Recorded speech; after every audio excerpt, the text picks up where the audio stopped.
Hey guys, welcome back to the channel. This is a story about what if Naruto was banished Anbu captain. Before I start, please support for more amazing content and do consider subscribing to my channel and share this video with your friends. This is written by AGuyWhoUsedToWrite and link in the description and support writer. Let's start the video. 8 AM Konoha. Shizune stood outside the office, knocking on the door. She better not be sleeping again.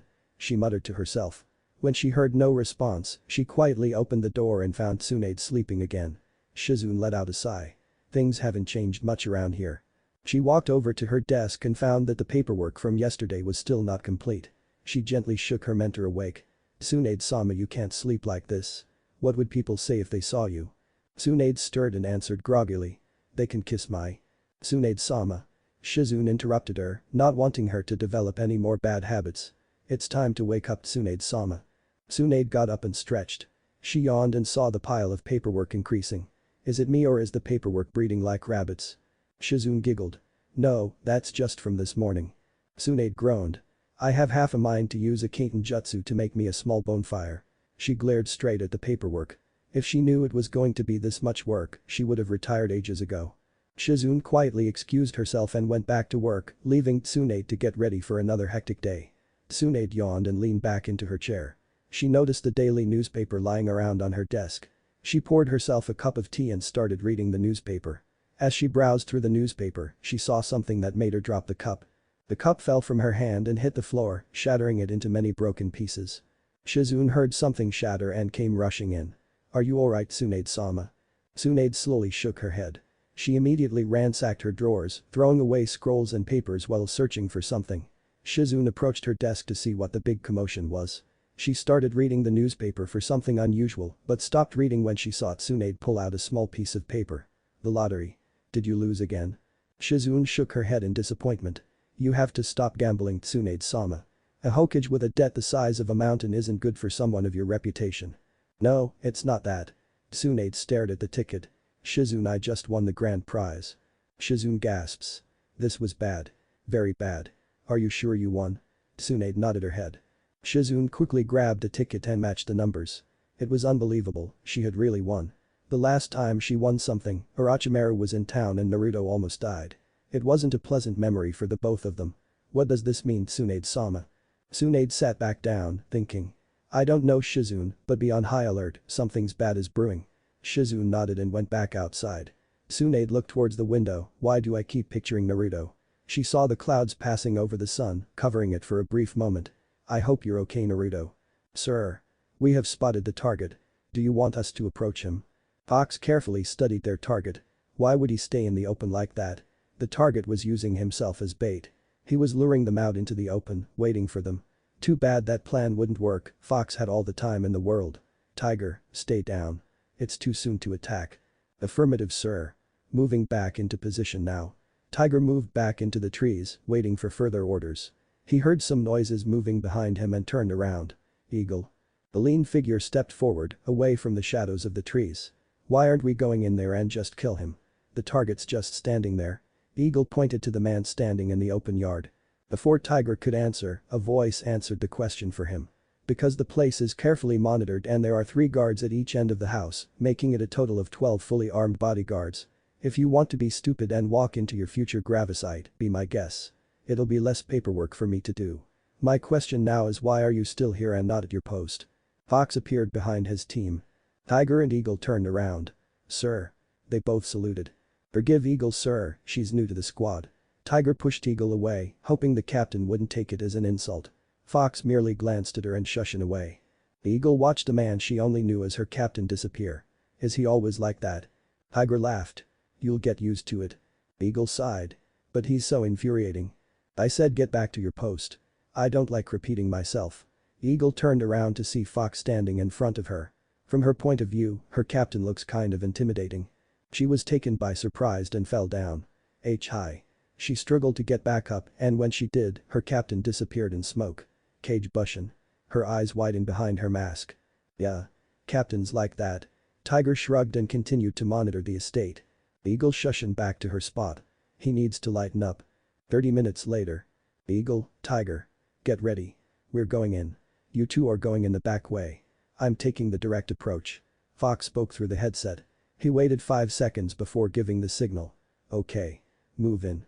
Eagle and Tiger both took a deep breath before replying. Affirmative.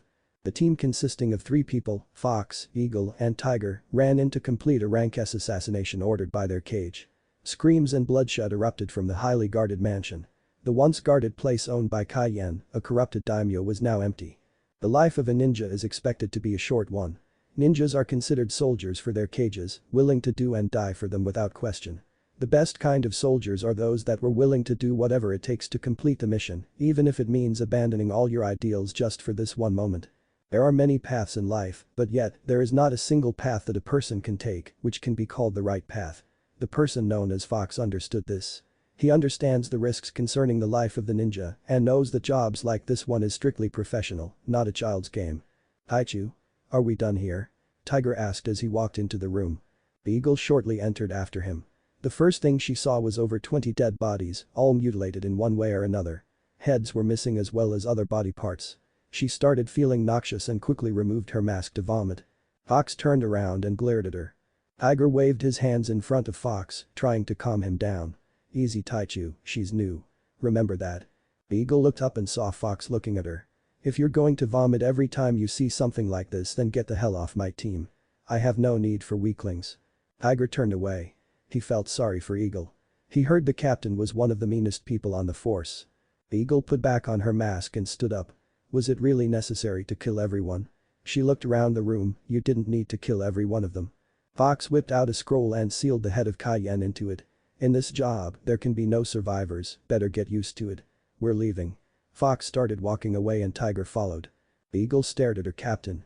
There were obviously no wounds on that man, and yet, there were evidence of a battle that took place here. Broken swords, blood spilled all over, and the captain didn't even get blood on his outfit. She was caught up in her little analysis that she didn't notice that her captain was standing by the door. Are you coming or are you going to keep vomiting? Do it on your own time and stop wasting mine. Eagle snapped back to reality and hurried to catch up with her team. It was almost midnight when the team arrived back in Konoha. Eagle was too tired to continue. She looked at her other 2 team members. They looked like they just came back from a walk. Sir, can we stop for a minute or something? She looked up, hoping he would be lenient for once. Fox turned back and saw her leaning over, using her knees as support. How the hell did you manage to pass the exams like that? Either the proctors must have pitied you or you bribed your way through. The eagle growled at him. She was too tired to put up with this shit any longer. She was about to lunge at him when Tiger held her back. Calm down, he's always like this. Just don't let him get to you. He whispered into her ear. Fox walked up to the front gate. Kitetsu, Izumo. Are you guys there? Who goes there? A grouchy voice yelled back. It's Anbu Team Fox reporting back from a mission. Izumo immediately recognized the Anbu captain. He wasn't someone who you could just give a single glance to and forget. Fox was a person who could be labeled cold and dangerous and was known throughout Konoha. The villagers and ninjas alike knew and respected him as the Anbu captain. His enemies known to fear him as the Silent Storm. You wouldn't know where he was until you were dead. Just thinking about the man sent shivers down his spine. Izumo walked out of the box and bowed to him. Go right ahead, sir. The Hokage is expecting you. Fox walked past the bowing Chunin without saying a word. Kitetsu sat there, just watching the scene play out. He shook his head. Only a handful of people knew who the captain was and even less knew who was really under the mask. There has been rumors going on that Fox is on par with Itachi of Akatsuki, who was rumored to be on par with Uraya of the legendary Sanins. He always got a kick out of watching Fox do his job. He gives off the silent creepy feeling, but yet, at the same time, it felt cool, knowing that Konoha has someone this strong serving under their Hokage. Fox looked at his team. Tiger was right behind him while Eagle was slightly lagging behind. He shook his head. Both of you are dismissed. Get out of my sight. Tiger nodded and began to walk away, dragging Eagle with him. Fox shunshed out of sight, with one destination in mind. When Fox disappeared, Eagle gave him the finger. What the hell is with that guy? It's like he got a stick up his ass. Tiger busted out laughing. Captain's been like this since he enlisted 4 months ago. Eagle gritted her teeth. God damn it. I hate him more than I hate the demon. If I had my way, both of them would have been dead by now. She gripped her knuckles and slammed the wall, causing some rubble to fall off. Tiger stayed back and observed her behavior. He shook his head. He gave us the night off. I'm going back to relax. I suggest you do the same. He disappeared, leaving her alone. Eagle cursed the day she joined his team. She punched the wall one last time before disappearing as well. Fox walked through the hollow hallways of the tower, the night winds made the atmosphere a bit chilly. Fox didn't mind the cold, it was something that he liked. It was a refreshing feeling. He walked up to the Hokage's door. It was wide open. Tsunade always left it open because no one dared to walk in unannounced, everyone except a selected few. The only time it would be closed is if she was sleeping or in a meeting. Fox stepped into the room and saw her furiously scribbling on the paperwork. When she didn't acknowledge his presence, he let out a cough. Tsunade looked up from her paperwork and saw Fox standing before her. Fox reporting in from a completed mission, Hokage-sama. Tsunade got up from her chair and stretched. She let out a yawn before signaling Fox to close the doors. When Fox closed the doors, Tsunade took out a bottle of sake. "So I take it your mission was successful?" Fox nodded his head. It went off without a hitch. He stood there, awaiting his next order. Tsunade took a sip of her sake. "You know, you can remove your mask when it's only the two of us." Fox stood there, not making a movement. "I don't feel like it, Hokage-sama." Tsunade gave him an angry look. "Maybe you didn't hear me. I wasn't asking you if you felt like it. I'm ordering you to." Fox made no attempt to remove the mask. Tsunade sighed. "Please take it off, Naruto." Fox eyed before giving in. He lifted his hands up to his mask and slowly removed it. He opened his eyes and looked straight at Tsunade. "Hello, Tsunade-sama." Tsunade looked at the boy. The cheerful boy she once knew was gone. His body became toned, you can see the muscles perfectly on his arms and chest. His face has lost most of its baby fat and it was no longer the face of a young teenager, it was the face of a handsome young man. Ever since he joined the Anbu ranks, he has undergone a complete transformation. No one would mistake him for the same brat he was years ago. She looked down at her sake saucer and then at Naruto again. "Ah, screw it." She threw the saucer into the wall and started drinking from the bottle. "Naruto, have a seat." Naruto approached her desk and sat down in a chair. "I will have the report to you within the hour." "What is my next mission, Tsunade-sama?" She put down her bottle before sitting back down. "Naruto, I think you're working too much. Slow down and enjoy life. Go out and get yourself another girl." Tsunade stopped herself in mid-sentence, realizing what she was about to say. Naruto sat there, showing no emotions whatsoever. Tsunade heard about the split between Naruto and Sakura. She heard it through the local grapevine, which they heard it from Ino herself. She's been meaning to ask Naruto for what really happened between the two of them, but whenever she tried looking for Naruto, he was always out on a mission. "Naruto. I'm so sorry. I didn't mean it like that." Naruto shook his head. "Don't worry yourself about it. It's nothing." Tsunade took another sip of sake. "Want to talk about it, Naruto?" She was carefully studying his facial expressions. So far, she found out that he was like a statue, unable to change his emotions. It was true that he changed, he was no longer the social and loudmouth brat he once was. He was now embarking on missions like that were going out of style. When she got no response from Naruto, she sighed. "Listen, Naruto, I'm worried about you. Hell, you even got Jiraiya to worry about you, and that man never worries about anything except his books." Naruto dropped his head. Naruto hesitated for a minute before continuing. "Found out that we weren't exactly right for each other." Naruto took his time, trying to figure out what was the best way of telling her without reviewing too much. In his mind, he was replaying the scenes as if it was a broken record. He couldn't forget it, no matter how hard he tried. Flashback. 5 months ago. Naruto was someone who you could have considered the happiest man in the world. Nothing could have brought him down. Sakura and him was officially a couple of 2 months now, and nothing could spoil his mood. He had a date with Sakura tonight to celebrate their anniversary. Each time he looked into her eyes, he would always see the happiness that he brought to her world. What he didn't know was that everything was about to change. Izumo laughed quietly about the relationship that Tsunade and Naruto had. Only Naruto dared to speak to her like that in that tone.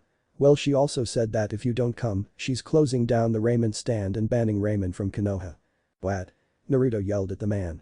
Izumo covered his ears. When he looked back up, Naruto was gone, but you could see a pile of dust that the boy left behind.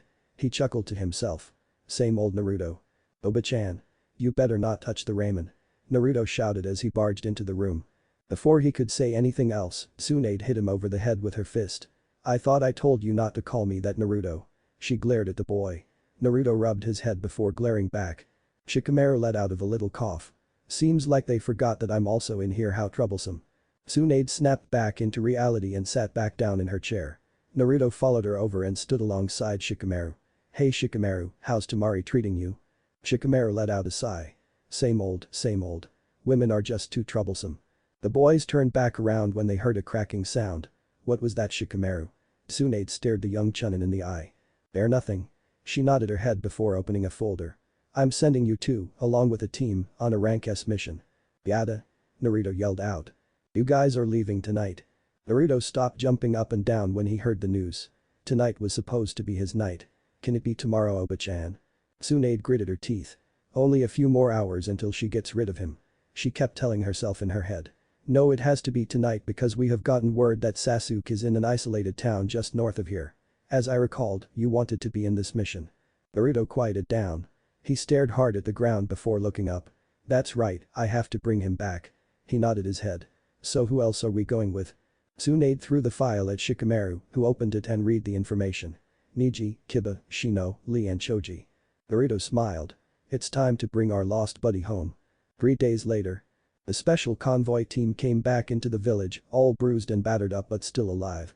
They had engaged in battles with Orochimaru's new and upgraded Sound 4, along with Sasuke and Kabuto. It was not an easy fight, each of them considered themselves lucky for winning the battle. Naruto had it worst. The battle between him and Sasuke left him in a near-death state. Shikamaru witnessed the entire battle. Sasuke shoved a Chidori through his chest, while Naruto barely recovered from that and knocked Sasuke out with a Adama Rasengan. Shikamaru then had the luxury of dragging them back with his Kajime no Jutsu. Naruto woke up about halfway through the trip and carried Sasuke back on his own. When he arrived back into the village, every medic in the village rushed to meet the team. Sakura hurried through the crowd, pushing people out of the way. He had expected her to give him a hug when he returned, but she pushed him out of the way and went to work on Sasuke. Naruto figured Sasuke needed more medical attention than him, so he let it slide, but as time went on, when he went to see Sakura, she was always busy with Sasuke. It was a week later when he walked into the hospital room and overheard their conversation. So Sakura, would you like to have dinner with me tonight if you're not busy? Naruto laughed in his mind. She wouldn't do that. She knows that I was going to pick her up and take her out to dinner tonight. Of course Sasuke-kun. He couldn't believe what was happening. He continued to listen to their conversation. Are you sure? I mean Naruto's been here waiting for you a lot. Are you guys going out or something? It's not really like that. Naruto's heart shattered into a million pieces at that point. He began to walk away quickly, not caring where he went. He bumped into Shikamaru and mumbled an apology while running out. Later that night. Naruto stayed in his apartment, fiddling with the necklace he was supposed to give Sakura. He was not in the best of moods, and he already cried himself out, there was nothing left to cry about. He heard a knock on the door, slowly got up and wondered who it was. When he opened the door, he saw Sakura standing there nervously. Hi Naruto, can we talk? He nodded his head and walked outside with her. So talk. Naruto said without looking at her. Sakura took a deep breath and hoped for the best. Naruto, I think we should break up. I need some time to myself to concentrate on my work. Naruto laughed to himself. You mean to study Sasuke? He stood up and closed his eyes. Okay. If that's what you want. Naruto stared at her for a second, looking into her eyes to see if she was under a spell or something. When he found nothing, he sighed. Sakura took one last look at him before leaving. I'm sorry Naruto. Naruto watched her as she walked away. Naruto walked back into his apartment and drowned himself in sorrow. It was the next day when he saw Sakura and Sasuke in their regular training field, holding hands and lying next to each other. Naruto gritted his fist and left the area as quickly as he can. It was also the same day his whole world changed, where he enlisted in Anbu and quickly climbed the ranks into becoming the captain.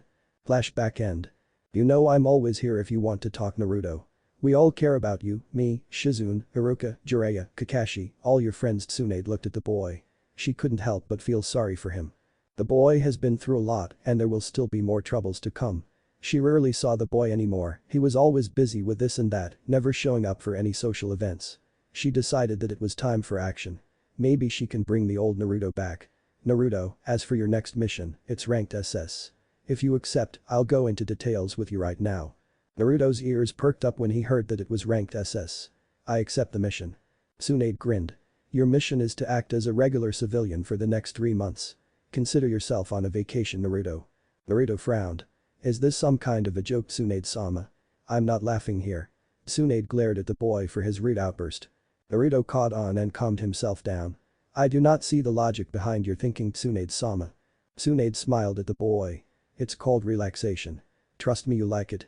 Now get out of my office and start your rank SS mission. She started giggling as Naruto frowned, wondering what to do. He decided that he would think about it over some bowls of ramen. Naruto bowed his head and walked towards the door. Good night Oba-chan. Tsunade's head quickly picked up to look at the boy to see if she really heard those words, but when she looked towards the door, it was already closed. He's back, sir. Should we begin now? A ninja kneeled in the middle of a dark room. A mysterious figure appeared before the kneeling ninja and nodded his head. Begin the operation immediately. Make sure to do this right or everything we planned up to this point will be for nothing. Right away, sir. The ninja disappeared into the shadows and the mysterious figure started laughing. It's only a matter of time now. Boy, old man, 3 bowls of miso please. Naruto shouted out his order before sitting down at the counter. Tucci walked out from the back. Oh, it's you, Naruto. 3 bowls coming right up. Tucci went back into the back and prepared the noodles. A few minutes later, he came right back out with the 3 bowls of miso ramen. Naruto looked hungrily at the ramen. Tucci chuckled as he watched his best costumer rapidly eat it. Slow down, Naruto, or you'll end up choking. Naruto finished his first bowl and slowed down. We fs a fume. Tucci stared at him. It's rude to speak with your mouth full, boy. Didn't I teach you any manners? Naruto quickly swallowed the noodles before asking his question again. I'm sorry. Where is Am-chan? Oh, she's out on a date with some boy. Tucci watched the boy finish off his bowl. How can this boy eat so much ramen and yet still remain thin? It was a mystery the way he ate. Do you want any more, Naruto? Naruto shook his head. I have to turn in tonight, old man. I'll stop by tomorrow. Tucci nodded his head and accepted the money that Naruto put down. Just as Naruto walked out of the bar, an explosion rocked the area, causing Tucci to drop the plates. Old man. Are you okay? Naruto ran back inside to check up on the old man. Tucci slowly pulled himself up, shaking his head. Yeah, I think I'll be okay, Naruto. Naruto gave the old man a quick look over before nodding goodbye. When Naruto stepped back outside, he was stopped by 4 anbu personnel, each standing there with their arms crossed. Anbu, short for Ansatsu Senjutsu Takushu Butai, stood for the village's security task force. They are the elite of the elite, handling assassinations and high-risk missions to other countries. They are under the direct service of the Hokage. What can I do for you gentlemen at this hour of the night? The Anbu with the dog mask threw a fast punch that caught Naruto off guard. The punch sent him flying back into the counter of the ramen bar. Tucci came to see what the commotion was about. What's going on here? Why are you beating on him? Stop right this instant. I will not allow fighting in my restaurant. The Og ignored the man and stood in front of Naruto. Naruto Uzumaki, you are under arrested for acts of terrorism against Konoha. For destroying the Konoha hospital and killing 50 people in your little act. Naruto looked up at the man with shocked eyes. What the hell are you talking about? I was here when the explosion occurred. Yes, I can vouch for him. He was here eating ramen when it happened. Tucci quickly defended his loyal customer, the son that he never had. Shut up, you demon lover. The Anbu with the cat mask retorted back. Naruto got up and looked at the 4 Anbu. Well, you got the wrong guy. I didn't do it, so leave me alone. Naruto pushed his way past the Anbu squad but stopped when Cat caught his arm. You are coming with us, demon, or there will be trouble. Naruto quickly reversed it and threw him away. Don't touch me. I don't like it when people touch me without permission. Naruto turned his head and saw the other Anbu getting ready to attack. Pat quickly jumped back up and tackled Naruto from behind. Tucci stepped in when he saw Naruto getting tackled. Get off him this instant. He pushed the Anbu off Naruto and was about to help Naruto up when the person in the wolf mask punched him in the stomach, sending him to the ground. Tucci coughed some blood out and was breathing heavily. Stay out of this fight, you demon lover. Wolf spat out venomously. As Wolf turned around, he caught a fist to the face, causing him to stagger back and to comfort his broken bloody nose. Naruto appeared next to Tucci and helped him up slowly. Are you okay, old man? Tucci smiled weakly at Naruto. I'll be fine. Naruto nodded his head before turning his attention to the other Anbu. Pat was checking up on Wolf's condition while the others stood in front of them. Your captain would have been ashamed of you guys for hitting on defenseless civilians. Naruto stated as he stood in front of Tucci. Og laughed. The captain would have loved to beat your ass down, demon. Be glad he isn't here to soil his hands on some demon filth. Naruto moved the ramen chef over to the chair before turning his head. You can accuse me of all the bullshit crimes you want, but when you guys involve innocent people in the fight, you guys just crossed the line. Naruto disappeared out of sight. The team of Anbu looked all around. Pat looked around, preparing to take out the demon with one blow. He heard a whisper in his ear. How the hell did you make it into Anbu? He turned around quickly to find no one there but felt someone pulling him down. He out a scream as he tried to pull himself back up. Og saw his teammate get dragged underground. Cat. The other members ran over to the spot where their teammate vanished. Damn you, demon. Come out and fight us. Wolf screamed into the air. Are you sure you guys are part of Anbu? Genins, give me a better challenge. Naruto walked out from the shadows. Don't look down on us, demon. Naruto's eyes quickly turned around to see Crow behind him. Naruto didn't know who Crow was, but he knew he was good enough if he was able to sneak up behind him. Crow quickly brought the ninjakin down on Naruto. Naruto barely jumped away in him. He looked down to see several cuts on his orange shirt. "You son of a, that was my favorite shirt." Naruto went through some hand seals and took a deep breath. "Kaiten. Karyuenden." A huge fire dragon appeared from Naruto's mouth and charged straight for the defenseless Anbu. Crow's eyes widened as he saw the size of that dragon. "Oh shit. I'm screwed." Wolf quickly went through some hand seals to save his captain. Suiton. Suryudan no Jutsu. Naruto turned around in time to see a water dragon coming towards him. He jumped away and saw the water dragon charging straight for his fire dragon. Both of these mighty dragons destroyed each other and produced steam that covered the area. Crow quickly formed some hand seals and took a deep breath. Futon. Tatapa. He let out a breath of wind that cleared the area of steam. The team of Anbu saw Naruto just lying there on the ground, not moving. "Did we get him?" Dog turned his head to ask his team for their opinions, but when they all shrugged, they moved in as a team.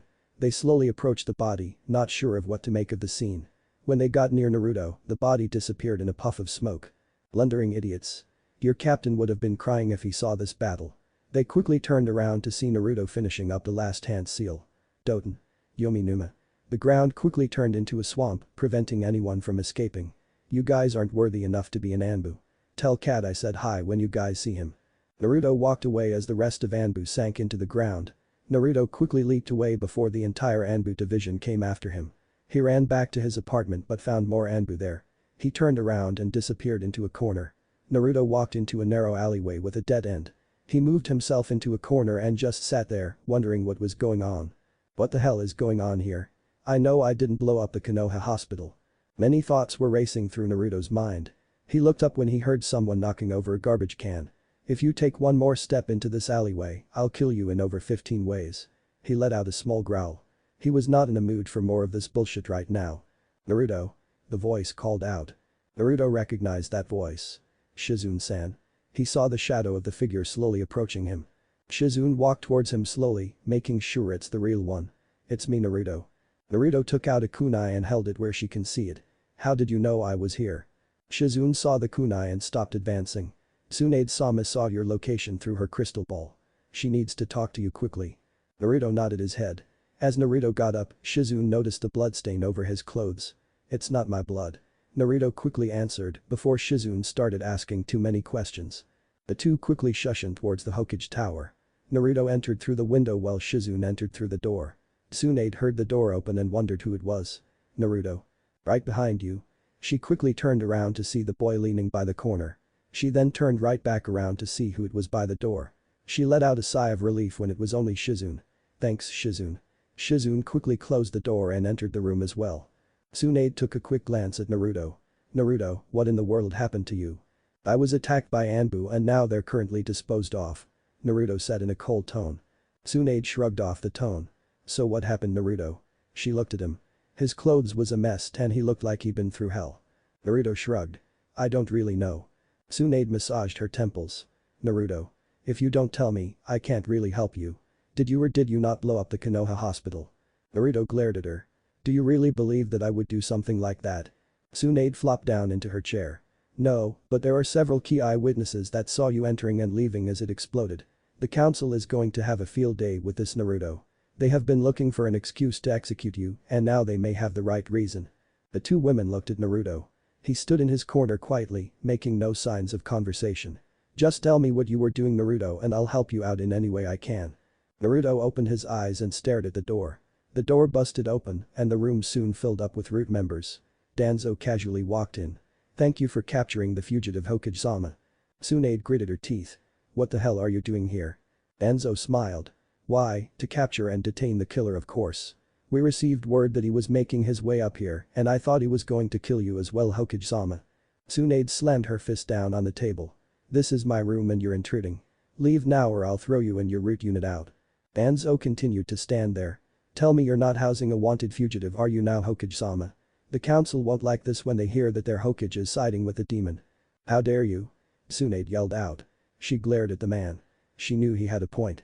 She was already in trouble for having Naruto here and she was risking everything if she let him get away. Tsunade sighed. "Fine, take him away, Danzo, and I want a meeting with the council now." Shizune's eyes widened in surprise. "What? Tsunade-sama, you can't be serious. Danzo smiled. As you wish, Hokage-sama. Naruto stared at the root unit. He doesn't know much about them, and he could sense that they were all trained to kill on command. He could escape now, but that would cause the entire village to be after him. Take him to the rank SS prisoner center. His eyes widened when he heard Tsunade spoke of that. The rank SS center was one of the most unique and dangerous holding center there is in Konoha. What? Naruto yelled out. He began to struggle, which caused the root unit to hold him back. Take him away. Tsunade sighed and pointed towards the door. Danzo smiled. You heard your Hokage. Do it. Naruto shot Tsunade a cold glare, which Tsunade noticed but didn't respond. She was too busy convincing herself that this was the best thing to do. Shizune. Gather everyone now. Shizune nodded and disappeared. Tsunade watched as Naruto was taken away from her office. She started to break down in the middle of her office, hating herself for what was about to come. 30 minutes later. What the hell do you mean he's going to be executed at dawn? Tsunade brought her hands down to the table. She glared at the Council of Elders. You have no goddamn proof that Naruto was responsible for the explosion. We have our own eyewitnesses as well as sufficient evidence that shows him being responsible. Tsunade glared at the person who spoke up. Kaharu returned an equally strong glared. If I didn't know any better, you guys were out to get him. Hamura coughed. The clan heads have also came to a unanimous decision that he is to be executed for his actions. We have lived with the demon long enough. He is a liability to the village and everyone here. This meeting is over. Tsunade's eyes widened. What? I'm the Hokage here. I didn't say this meeting was over. Kaharu stopped and turned her head. You're just a political figurehead. You don't have enough power to overturn the council's decision. She closed the door on her way out, leaving Tsunade to her own thoughts. Tsunade stared at the door, wishing that she could have bashed their heads in. Oh my god, Naruto, what have I done? Get up, you dirty demon. It's time for your trial. The guard kicked the bars, awakening Naruto. Naruto stirred for a bit before rolling back on his side. Demon spawn, don't make me come in here. The guard took out a metal rod and started smacking the bars, disrupting Naruto's slumber. He didn't get any sleep the night before, the guard took pleasure in making his stay miserable, and he didn't get any food. He was pissed off at his location, he didn't have a bed and had to make do with the cold dirty floor, a demon hater guard, and all the demon haters in the village. Go stuff your face, you insolent fly. The guard's face turned red before picking a rock off the floor and throwing it at Naruto. Naruto felt something hitting him in the head. He stood up and glared at the guard. He ran and kicked the bars, scaring the guard. The guard saw Naruto approaching and tripped. Naruto started laughing. Aw, did I scare the big scary guard? The guard got up slowly. Laugh now, demon. I'll have the last laugh when I see your bloody body hanged. He signaled the other guards to come and get Naruto.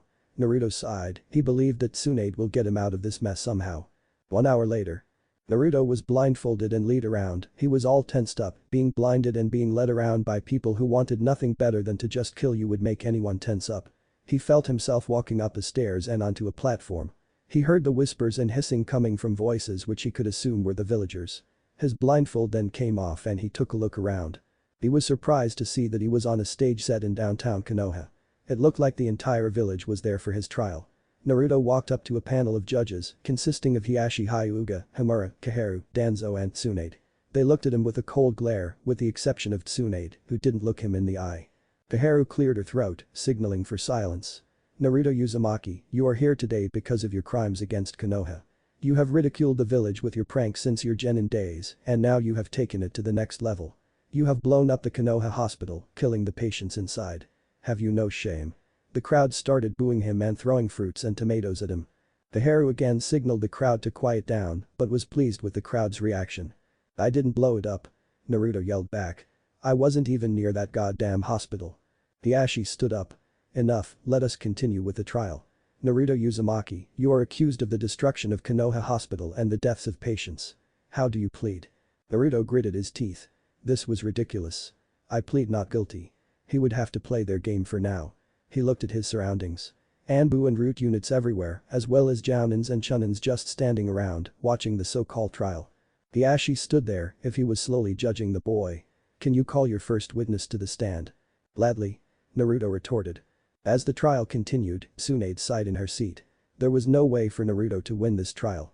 Everyone is set to see the demon dead. Why aren't you doing anything, Tsunade-hime? Tsunade recognized that voice. It was a distinct yet familiar and comforting voice. Jiraiya, things aren't look great for Naruto. Jiraiya looked at the boy. Yeah, I know. Why the hell aren't you doing something? Tsunade sighed. They have me at a cliff, Jiraiya. I can't do anything or I'll be considered a traitor as well. Like Naruto would have given a damn. Jiraiya shot back. He was disgusted with the way things were being ran. This wasn't a trial, it was an excuse to publicly humiliate the demon. There was no hope for Naruto, he was up against 4 of the most ignorant people ever to walk this planet. He silently stood next to Tsunade to watch the trial. Even him, the great hermit, can't do much to help Naruto. The kid will have to use every trick known to man to pull off this last stunt or else it will really be his last. I call Tucci, the ramen chef from the Ichiraku ramen bar. He was there when the explosion occurred. Tucci approached the platform and stood in front of the judges. Hiashi cleared his throat. So Tucci, how long have you known the Demare boy? Hiashi corrected himself and waited for the answer. Tucci took his time answering. I known him all of my life, sir. Hiashi stood up and looked at Tucci as if he was trying to get something out from the man. Then you know who he is. Of course, he's my best customer. He even protected me from the Anbu when they came to get him. Tucci replied with a smile. The village was always against the boy, this was his way of showing Naruto that he wasn't alone in this cruel world. What did he do to the Anbu that was sent to retrieve him? Tucci thought for a second. Well, first, they asked him to come for a crime he didn't commit, but he refused and they started calling him a demon and then they attacked him when he didn't comply with their orders. Hiashi smiled. I see, so he resisted an arrest because he had something to hide. Naruto scowled at Hiashi. That man was twisting words and explanations to his benefit. Tucci was surprised, no. The arrest made no sense, the boy was eating ramen in my shop when the explosion happened, there was no way it could have been him. Were you with him the entire time? Tucci thought some more. Well no, I had to go and cook something, but the rest of the time, I was there. Hiashi smirked at Naruto. There we have it, the boy could have created a cage bushin and sent it to attack the hospital in your absence. Thank you for your time, Tucci. Tucci looked shocked at the Hyuga head. He was about to say something but stopped when he was escorted off the platform. As he passed Naruto, he gave him a small smile. I'm sorry, Naruto. Naruto shook his head. It's okay, old man. Thank you for being here. Tucci walked off the stage. Naruto turned his attention back at Hiashi. You conniving bastard. How dare you twist the story around. Naruto started to leak out some killing intent. You're in my house now, Uzumaki. I call forth Danzo to the spotlight. Naruto glared at the man who took his time walking onto the stage. I'm told that you have evidence to show that Naruto was the one responsible for this. Danzo nodded his head and proceeded to call his eyewitness. Danzo cleared his throat before facing Naruto. I call forth Sasuke Uchiha to the stand. Naruto's eyes widened as he heard the name. Sasuke was the last person he would have thought to be on the stage. Sasuke walked up to Danzo and Hiashi. Sasuke Uchiha, where were you on the night when the hospital exploded? Sasuke took a deep breath before answering. I was walking home with Sakura when it happened. We were a block away from the hospital when we saw a window shatter and someone jumped out. I immediately activated my Sharingan and recognized the man. Naruto stared at Sasuke. He couldn't believe that Sasuke was turning against him. Who was this man, Sasuke? Sasuke took another deep breath and pointed at Naruto. It was him, sir. He was wearing the same outfit that he is wearing now. What? Naruto shouted. Stop this bullshit. You know it wasn't me, Sasuke. Naruto shrugged off his guards and walked up to Sasuke.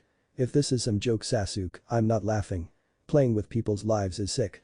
Naruto stood in front of Sasuke's face and held him up by the collar. The crowd started screaming. You know it wasn't me, you bastard. Hiashi immediately took action. Someone contain him now. Naruto was pulled back by 5 anbu. The crowd started chanting death to the demon. Hiashi raised his hand to silence them once more. How can you be sure it was Naruto, Sasuke? Naruto is a master of the Kage Bushin and used it most effectively against me when he was fighting to take me back to Konoha. Naruto stared in disbelief at the last Uchiha. What did he do with the Kage Bushin, Sasuke, during your fight? Sasuke gripped his knuckles tightly. He made a Rasengan with a clone to distract me while the real one snuck behind me and hit me on the stomach with a Rasengan. The crowd gasps. Naruto stared at him in disbelief. What the hell, Sasuke? Why? Silence, demon. You have done enough damage. Hiashi glared at Naruto and had more guards to restrain him. Get your hands off me. Naruto tried to remove the guards off him but failed. Hiashi turned his attention to several anbu standing next to Naruto. Get your captain here now. We might need him for security purposes. I'm afraid we don't need to. Danzo interrupted Hiashi. Tsunade gasped at Danzo. He knows, that bastard knows. Danzo smiled innocently towards Tsunade before smirking at Naruto. Your anbu captain is right here. Danzo pointed his cane towards him. Everyone looked around, trying to see if he was really here or not. Naruto Uzumaki, otherwise known as the Silent Storm or better yet, our Anbu captain. Everyone stared at Naruto. Everyone was in shock, their demon was the one in charge of the entire village's security and defense. Isn't that right, Tsunade-sama? Danzo smiled at Tsunade. Tsunade gritted her teeth and nodded. She had no other choice right now, the spotlight was on her. That demon is our captain. A fellow Anbu shouted from the crowd. Danzo nodded. He has been watching you all, monitoring your every movement, waiting for the perfect moment to strike. Naruto growled. He was already hating the man. There was nothing else to hate about him. He stared straight at the tiny man. When I get out of here, Danzo, mark my words, I'm going to make you regret the day you ever took your first breath of air. Naruto tried to break away, but failed when more Anbu jumped onto the platform and restrained him. See the threat he just made. It shows that he is no longer stable to be your protector, your so-called Anbu captain. The crowd had started yelling and spitting at Naruto. Tsunade saw enough of this. Stop this now. She shouted. We all have secrets. Naruto sec. Secret is something more. Danzo interrupted her. I say it's time we abandon the third silly law. We have nothing to hide anymore. What do you judges say? Most of them nodded their head, which left Tsunade speechless. Stop. The third may be dead, but we do not disobey a man's last wish. Have you no honor? Jiraiya appeared in front of Danzo, staring him down, daring him to continue. The Anbu holding Naruto back tensed up as Jiraiya turned his attention to them. Release my apprentice now or you'll go through me. The Anbu reluctantly released Naruto. Thanks, Iro Sennin. Naruto dusted himself off. Danzo frowned at the turn of events. What can I do for you, Jiraiya-sama? Jiraiya stared at the man. This man was so despicable on so many levels. That law is not to be broken. It is meant to be kept with our generation and is to die with our generation.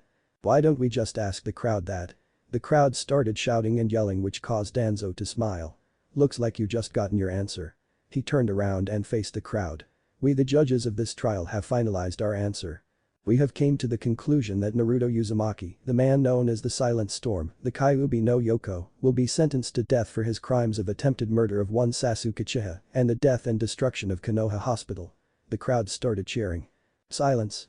This trial isn't over. Are there anyone who's willing to testify on Naruto's behalf? Jiraiya yelled over to the crowd.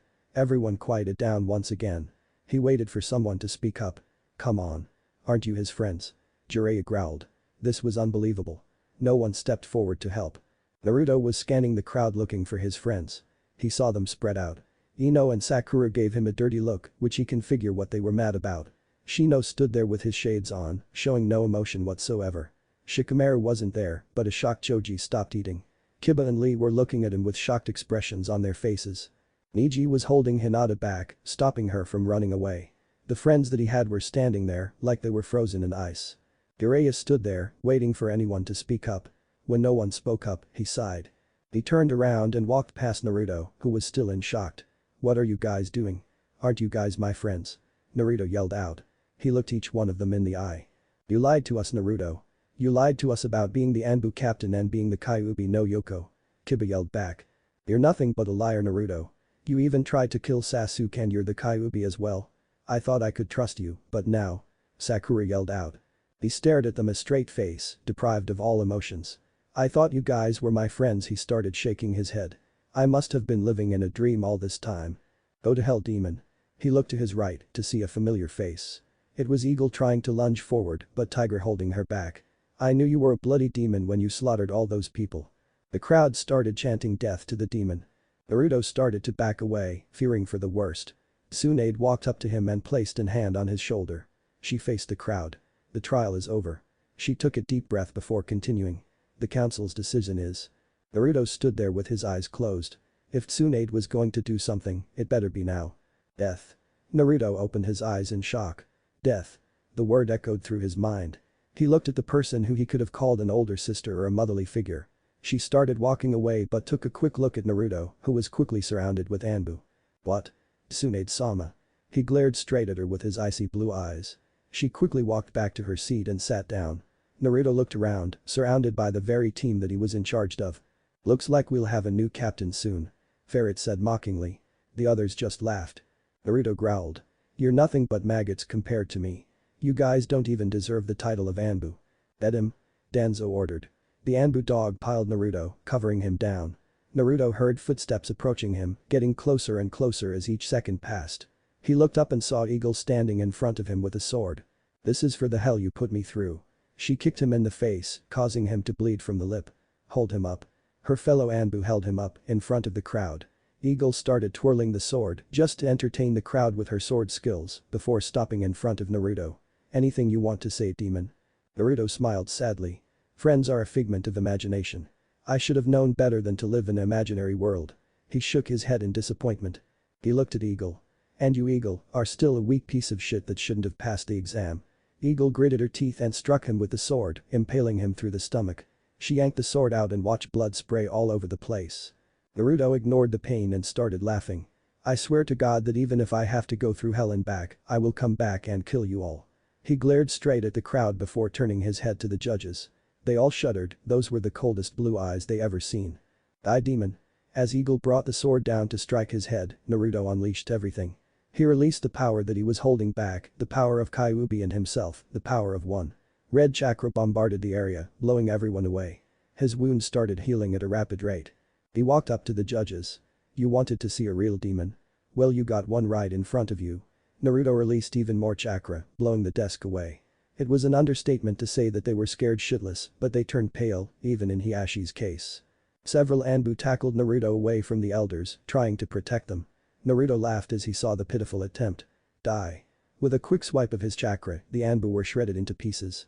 The Haru turned around to see Jiraiya just standing there. Jiraiya-sama, oh thank God you're still here. She immediately bowed to him. You have to stop him, Jiraiya-sama. Jiraiya laughed. You expect me to help you after the way you treated him? Die by your own mistakes, you old farts. You will not be dragging me down with your pitiful choices. She was shocked as she watched him walk past Naruto without doing anything. Naruto turned his attention to the judges, approaching them slowly. The chakra blowing everything away. Before he took another step, he was hit with a Getsuga. Naruto gritted his teeth, ignoring the pain. Kiba. As Naruto staggered back, he heard a familiar voice. You are within the range of my divination. Naruto turned around, only to find Neji in his stance. Haki Hyaku Nijihachi Sho. As Neji attempted to strike, Naruto smirked. He caught Neji's wrist and kneed him in the stomach. Is this demon enough for you? He flipped Neji over and threw him towards Hiyashi. Naruto flipped through some hand seals with ease and whispered. Futon. Totapa winds of great magnitude blew everything and everyone away. Naruto walked past Tsunade and looked at her for a split second before running away. Hiyashi staggered back up to his feet. He watched as Naruto leaped away. Everyone after the demon. All able bodies began to pursue him. Tsunade stood there, recalling the events that just took place. The pair of crimson eyes watched from afar. He shook his head. Konoha's own ignorance will be their own downfall. He continued to hide in the shadows, waiting for the moment where he shall make his grand entrance. Naruto kept running, trying to create as much distance as he can between his pursuers and himself. He felt his heart beating faster and faster, he couldn't believe what just happened. He wasn't stopping for anything, not anymore. There was nothing left for him here. The only thing he had left in this village was his execution date, and he was sure as hell that it was one date he will not be keeping. Naruto looked over his shoulders while he was running away. He could make out maybe 5 or 6 ninjas currently hot on his trail. He frowned, he had done those fools a favor by running away and not killing their remaining ninjas, but yet they still send them to chase after him. The council must be stupid for sending these young ninjas to their deaths. His battle did not concern these ninjas. It was with the people who sentenced him to death that he had an issue with. Them and only them. Naruto increased his chakra output, causing him to gain a burst of speed, leaving his pursuers in his dust. Naruto leaped from a tree branch, easily clearing 3 buildings and landing on a wide open rooftop before disappearing. As the ninjas reached the point where Naruto disappeared, they looked around, trying to figure out what just happened. Kiba-san, where did he go? Kiba stuck his nose up into the air and sniffed, trying to find the right scent. He let out a low growl. He wasn't known as Konoha's best tracker for nothing. He once caught the scent of a missing ninja that was 100 feet away. If he could do that, why couldn't he smell Naruto's scent? It should be easy for someone like him. Split up, he's covering his scent somehow. Kiba barked out several orders, sending the men to search the 4 corners of the village. Kiba smirked, let's see if you can hide now, you coward. He stood on the rooftop, surveying the surrounding area for any changes. A gust of wind blew towards Kiba, causing him to shiver against the cold breeze. Why do you resent me, Kiba? A hollow voice whispered into the wind, causing Kiba to turn around. To his surprise, he found no one there. His eyes told him no one was there, but his instinct was screaming danger. He turned back around and met face to face with an old friend. What did I ever do to you? Kiba stepped back, surprised by the sudden appearance of the ex-captain. Nah, Naruto. This was the man who was known as the Anbu captain, the man who the other villages marked as the Silent Storm. Did I ever hurt you? Naruto stepped forward, trying to find some answers. Stay back, demon. Kiba quickly regained his focus and threw a kunai towards Naruto. Naruto stood there, motionless as the kunai came towards his face. With a quick swipe, the kunai was split into two. Kiba's eyes widened. The kunai was forged from the hardest metal, there was no way chakra could have done that. He noticed that Naruto's right hand was folded up, like it was gripping something. Consider this a warning. If you follow me again, I will dispose of you and everyone else who stands in my way. Naruto stared at Kiba with his cold empty eyes. There was nothing left. Naruto could see the anger and fear in Kiba's eyes. Everyone has turned against him, the entire village was against him. Was there truly no one left in this village that believed him? Naruto felt his heart breaking as these thoughts occupied his head. Kiba. Naruto heard someone shouting Kiba's name and jumped away in time to avoid an incoming kick. Neji Naruto said their names slowly as he landed away from the trio. It would seem like reinforcement has arrived. Naruto felt his lips changing into a slight frown. Their timing couldn't be any worse. Turn yourself in, Uzumaki. Neji stepped forward, determined to bring Naruto back to justice. Naruto's eyebrows rose. Do you believe their lies? Do you? Demons have no right to speak about lies. Neji barked out. Naruto found that comment amusing. His scenes went crazy when he saw Lee disappear in front of him. He saw a kick coming from his left side. Naruto raised his arm to guard. Lee threw a hard left kick but was surprised to see Naruto already in position to counter. Naruto caught hold of Lee's kick and threw him to the ground. He quickly put his right hand over his throat. Move one step and you will be visiting Lee annually at a graveyard. Kiba was about to step forward when Neji stopped him. Don't. He's holding a blade somewhat near Lee's throat. Naruto saw Neji with his Byakugan activated. This was an interesting turn of events, Neji was able to distinguish his weapon now. Naruto moved his hand slightly, causing Lee to wince at the pain caused by the invisible blade. Smart move, Neji. Naruto looked straight into the Hyuga's eyes. I will say this once more. If you come after me, Konoha will have 3 more deaths to mourn for. Naruto made his point clearly by causing some blood to leak out from Lee's throat. You won't get away with this, Uzumaki. You have nowhere to run. The Hyuga prodigy pointed out. They had the upper hand here. Naruto laughed, it wasn't a warm laugh. It was a cold empty laugh. The laugh of someone who didn't care anymore. Listen to yourself, do you think you won because I'm trapped here? I'm not known as the Silent Storm for nothing, Neji. Neji glanced at him, just a few more seconds. He had to keep Naruto's attention focused on him while he brought Lee some more time. Luckily for them, Naruto didn't notice Lee's hand movements, which was slowly reaching for the kunai pouch. In a few moments they would be able to apprehend the demon. Make this easy on yourself, Uzumaki. Maybe the council will spare your life. Naruto shook his head, the council members are fools. The people in the entire village are fools. I was an even bigger fool for trusting you guys. Friends, what a useless word. Neji saw the moment of opportunity, Naruto was preoccupied with his speech to be paying attention to his hostage. Big mistake. Now Lee. Lee quickly knocked away Naruto's right hand and with lightning fast motion, he quickly rammed the kunai into Naruto's chest, just barely missing the heart. Lee pushed the kunai in, making sure it was going in. Naruto staggered back, taken by surprise from Lee's actions. Lee stood up, wiping the blood off from his throat. You lose, Naruto, I'm sorry, but this is for the greater good of the village. He stood there alongside Kiba and Neji, who just looked on. Naruto clutched his wounds, with a shocked expression on his face. Neji stepped forward. It didn't have to be this way, Uzumaki. Naruto staggered forward, swaying from side to side. He finally collapsed to the floor, just in front of Neji's feet. The group slowly approached the body, making sure it wasn't a trap. As soon as Neji's hand approached the body, a hand suddenly jerked up and grabbed his wrist. Neji was taken by surprise, he tried to shake it loose, but found the grip unbreakable. What the hell? Neji performed a simple karate chop on Naruto's hand, but the man did not let go. What's the matter? Stuck. The head turned, revealing a smirking Naruto. Everyone's eyes widened, shocked to see the man still able to move. By the way, Naruto says boom. Neji's eyes widened as he saw the Naruto in front of him building up chakra. Run. He shouted out an evacuation order to his teammates, but it was already too late. The Naruto that was holding onto Neji's wrist exploded, causing a major explosion that rocked the area, causing damage all over the village. In a different part of the village, Naruto received the updated information from his clone. It seemed like they played right into his hands, those fools. If they only had taken his warning, maybe they would have lived. Naruto looked behind him, this was the last place they would expect him to be. Naruto took a step into a grassy area, a place where legends were built on. Legends that shape their daily lives, events that defy explanation. Individuals here whose lives soar up to the heavens or fall to the earth. This is the place where legends are born. He stepped up to a familiar stone, a place where he spent the last 5 months visiting when his nightmares became unbearable, as one place where his soul was finally at peace. He touched the stone and sighed. "Hello, Haruka-sensei." Sakura and her medic team immediately rushed to the area where the large explosion just occurred. When she got there, the sight before her shattered her imagination. This was something that defied all reasoning. Whatever happened here was unbelievable. Instead of the usual block of apartment buildings and stores, it was now a big crater, filled with nothing but rocks and overturned dirt. Ino raised her hand to cover her mouth, unable to believe the events that happened here. "Oh my god," Sakura, her best friend, called out, snapping Sakura back to reality. Sakura quickly got her act together, every minute meant losing lives. "Everyone quickly search the area and find me some survivors. Now."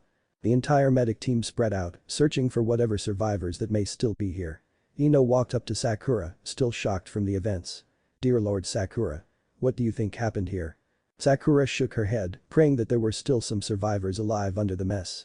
"I only have a couple of guesses." "It's been a while," Haruka-sensei, Naruto's voice showing some emotion. "I'm sorry that I haven't visited in a while." He touched the spot where Haruka's name was engraved onto. "Things have been a bit hectic around here." Naruto chuckled to himself. Things weren't even hectic. Hectic was just a nice way of putting it. Things were thrown upside down and then rearranged beyond recognition. It was just a disaster. "Maybe if you were here, things could have been different. Just maybe if I were a little stronger, you would have been alive. Maybe if," Naruto's voice started to crack, tears starting to form in his eyes. "Maybe if it was me, then this village would have been better off." He fell down to his knees, letting his tears hit the soft earth, the place where he considered his home for the last 20 years. His mind drifted back to the man who he considered family, his older brother. He remembered the day like it was yesterday, the day when his older brother died. Only a few people have tried to talk to him about it, but it didn't work. Naruto was always busy, occupying himself with work so his mind wouldn't think back the event. It was hard, but he always managed to get through life. This was the way he lived it, the only path that was open to him. A breeze of wind blew through the area, carrying some leaves along with it. A faint sound emerged from the winds, almost like it was trying to say something. Naruto picked his head up, responding to that voice. The voice sounded so familiar yet so far away. It was the voice of someone that he hadn't heard in a long time. Aniki. His eyes looked up, trying to find the person he missed most. He lowered his head in disappointment when he saw no one. "I'm sorry I couldn't be the person you wanted me to be. I'm sorry for everything." Naruto continued to cry, oblivious to the person walking up behind him. Naruto suddenly jumped up, surprising the person behind him. Naruto found his hands at the man's throat, inches away from crushing the man's windpipes. He was shocked that someone had disturbed him while he was in his special place. The one place where he considered himself safe. His face turned from shock to surprise. "Kakashi-sensei?" Naruto finally realized who the man was. The white-haired man that stood before Naruto, the great copy ninja Sharingan Kakashi. Kakashi did the only thing that he could for Naruto. The man hugged him. For the first time since Iruka's death, Naruto never had another hug from someone who has felt the same pain as him. Naruto felt all his mental barriers failing, the emotions that he held back since his death came rushing to the surface. Naruto cried on the man's shoulder, letting out his pain that he was carrying on his shoulders for the past few years. "It's okay, Naruto, it's going to be okay." This was the man who the village labeled as a demon, the bloodthirsty killer that was better off dead. If only they got past their ridiculous pride, they would see a suffering human being, a man who was innocent of all crimes, a man who was carrying a huge burden on his shoulders. Naruto cried for a good few minutes before drying his tears. He let go of his sensei, just wondering why the man was here. "What are you doing here, Kakashi-sensei?" Naruto felt something inside him, a feeling that he hasn't felt for a long time, the bond between student and teacher. He felt himself transported back to his genin days, when they were only student and teacher, not a demon that was being hunted down by the village's ninja. "Are you here to kill me?" Naruto stood there, waiting for the man's answer. "No, this place does not need any more bloodshed. This is a place for the fallen, not a place for blood. Besides, I always come here to speak to Obito as well." Naruto lowered his head, feeling at ease for the moment. The two stood there for a moment, enjoying the silence. Kakashi caught scent of something in the air, it was the scent of metal. "Naruto, you should get out of here. Ninjas are coming." Naruto nodded his head. He looked at the hero's memorial stone one last time. "This is goodbye forever, Iruka Naichi." Naruto turned around, disappearing into the wind. Kakashi smiled under his mask. If the events turned out differently, that boy would have became the best Hokage this village ever had. "Kakashi-san." A loud voice knocked Kakashi out of his own thoughts. Kakashi turned around, wondering who else could be here. When he turned around, he saw a group of chunins with their kunais out. Did the demon come over here? Kakashi sighed before walking over to them. So they sent chunins as well. The leader of the pack, a big chunin, nodded. The chunins quickly scanned the area for any signs of Naruto. They have also sent out several anbu units as well. All able ninjas are to regroup and gather by the front gate. So did the demon come this way? Kakashi tilted his head, his eyes showing some amusement. With a quick left hand, the big chunin went down. Aware of what just happened, the remaining chunins backed away. What are you doing, Kakashi-san? Kakashi blurred out of sight and proceeded to knock out the rest of the team. I can't allow you guys to do this. I'm sorry. The medic team had been digging for the past 10 minutes, trying to uncover something. So far, it was just rubble after rubble. Sakura-san. I found something. Sakura quickly moved towards the man, hoping that he had found something useful. As a field medic, you have to be prepared for everything that was to come, but this was one thing that Sakura wasn't prepared for. When she got there, her eyes widened, her hands quickly covering her mouth, unable to speak. Ino saw Sakura's shocked look. She walked over there to see what happened. Ino went into shock as well, unable to believe that this was happening. The medic team uncovered the body of a well-known ninja, a very familiar one. Kiba. Ino and Sakura both shouted. Kiba was no longer the man he once was. He had burns all over his body, and his body was badly bruised. If it wasn't for his armor, he would have probably been in worse condition. Sakura quickly searched for a pulse. Come on Kiba, don't die on me here. She found a pulse, but it was low, very low. Her face paled. Kiba might not make it. Everyone over here. Emergency protocol now. All available medics began to perform the Shosen no Jutsu. They had to operate on Kiba now or else he wouldn't make it. Ino backed away until she tripped on something. She looked down and saw that she tripped over a bloody hand. She quickly screamed, drawing everyone's attention. I found someone else. Ino quickly cleared the rubble, revealing Lee and Niji in the same condition, if not worse. They both sported burns all over their face and body parts. Ino quickly searched for a pulse and felt her heart beating faster and faster as she tried to locate different pulse positions. They're still alive. She shouted, drawing Sakura's attention. Their pulse was low, which meant their condition was in a critical state. Sakura left the rest of the team to work on Kiba while she went to work on the other two.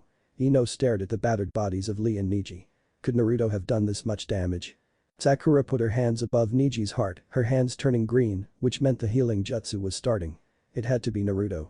Why else would they be like this, Ino? Sakura snapped at her, not really caring for anything else at the moment except for saving their lives. Ino quickly got the picture and went to work on saving Lee. Tsunade looked at the mess that stood before her. The impractical stuff like tables and chairs were overturned and people were all over the streets.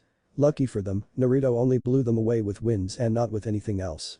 She was lucky that no one was critically injured except for those anbu who was stupid enough to get in his way.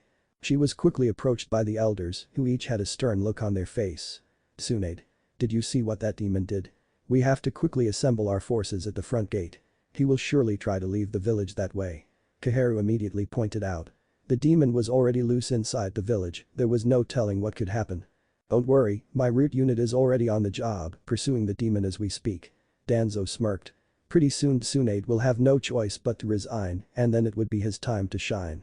The third Hokage was a fool to let that boy live. He lost count of the number of times he had confronted the third about executing the boy but was merely turned away, stating that the demon was no harm to the village.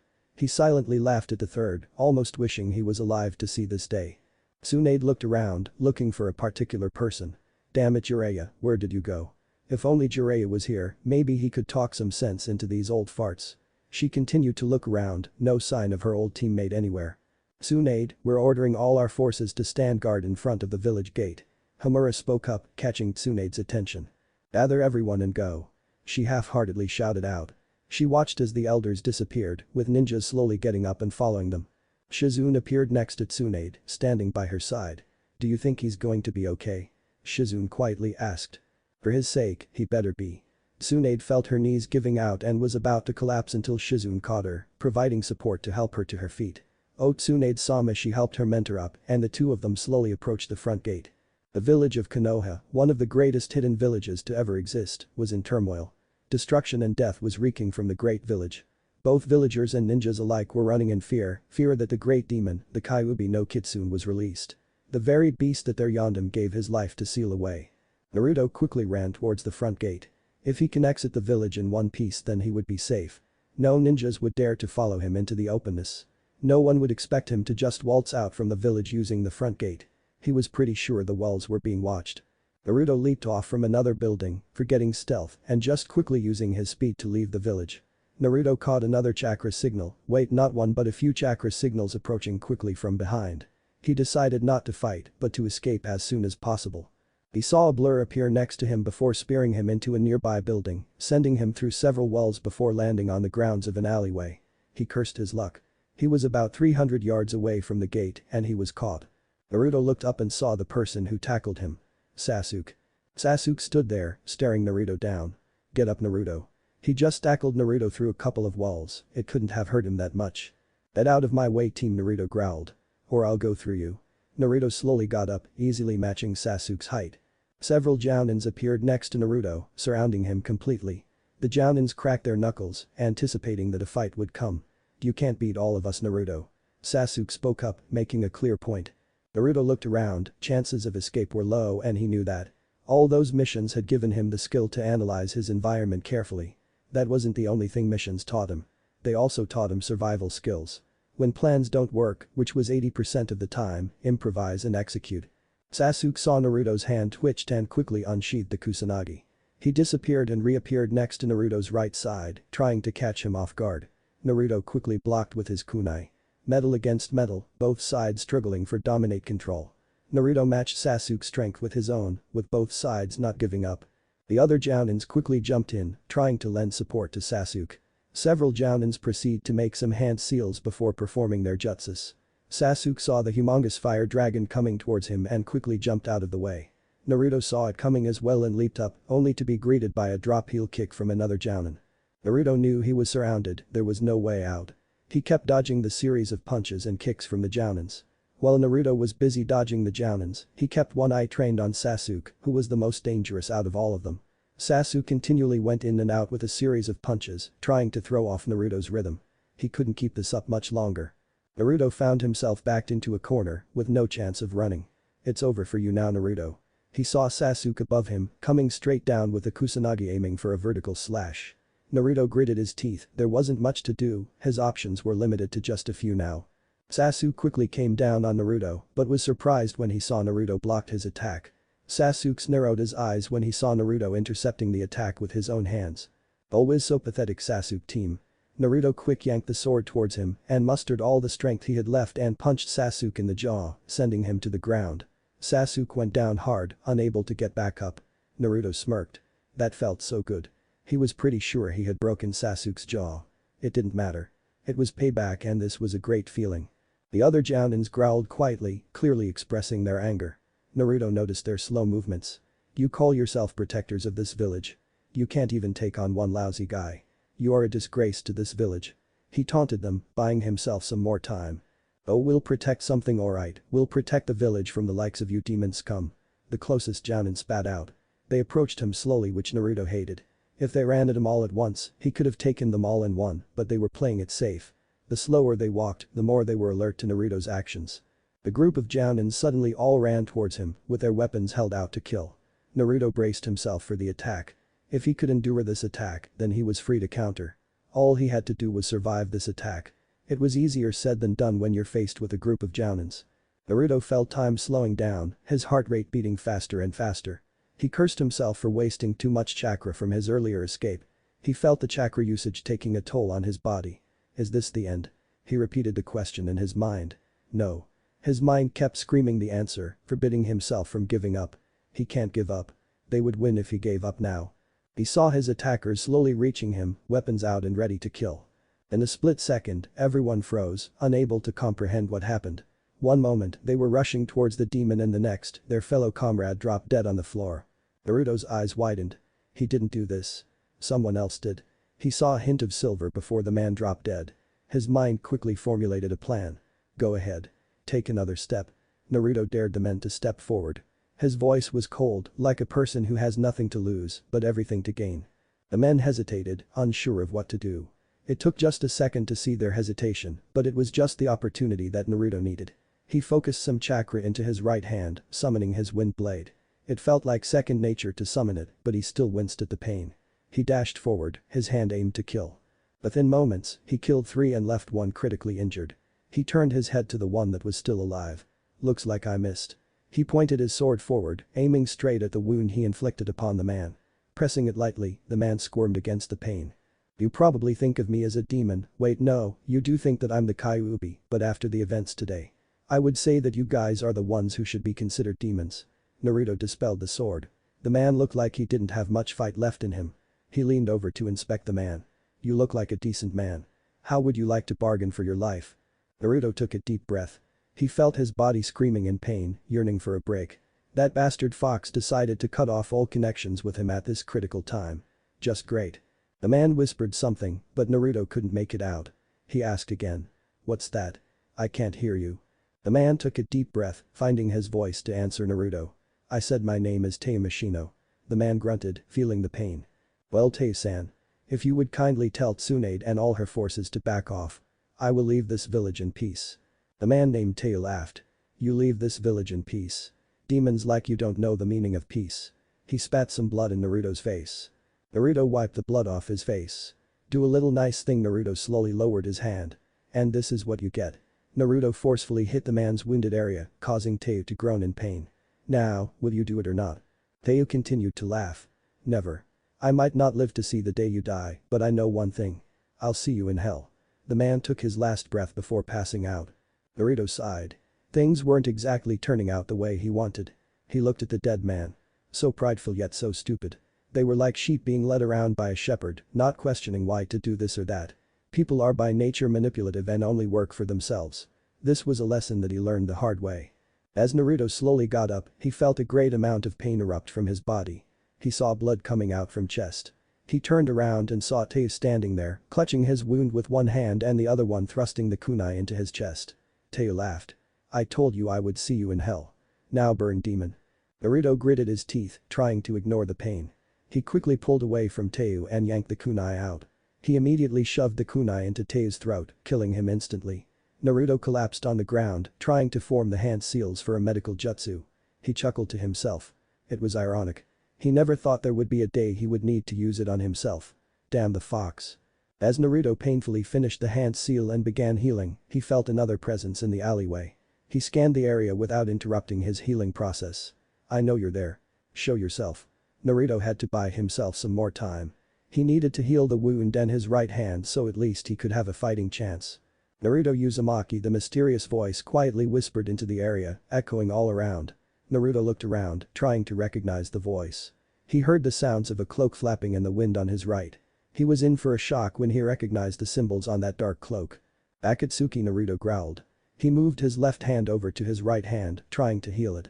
He was in for another surprise when he recognized the face. Uchiha Itachi, the S-rank missing nin, stepped out from the shadows, with a stoic face on. Naruto cursed his luck. Of all the bloody people that it could have been, it had to be him. After the hell he just went through, there was no way he can walk away alive from an Akatsuki member. What do you want, Itachi? Itachi slowly formed a smirk on his face as he looked at the mess that laid before him. It looks like that the great Uzumaki is critically injured. There's a big bounty on your head. Did you know that, Naruto-kun? Naruto started to scoot back, increasing the distance between him and Itachi. Itachi's smirk slowly reverted back into his stoic face. He drew a blade from underneath his cloak. Naruto stared at the man who was responsible for single-handedly wiping out the Uchiha clan in one night, Uchiha Itachi. Itachi approached the ex-captain slowly, showing the blade in its full glory. If you're here to kill me, Itachi, then wait in line. I got a whole list to go through before you get your turn. Naruto had one eye trained on Itachi, while the other one was looking after the healing procedure. Just a few more minutes, he told himself. A few more minutes and he can at least have a chance to fight back. Itachi raised his sword and dashed forward. Shit. Naruto saw Itachi running forward and he was backed into a corner. Naruto did the only thing that he could do, and that was to raise his arms to block the incoming attack and pray. He waited for the attack but felt nothing. He knew Itachi should have reached him by now, but where was the blood and pain? Naruto slowly lowered his arms and looked around.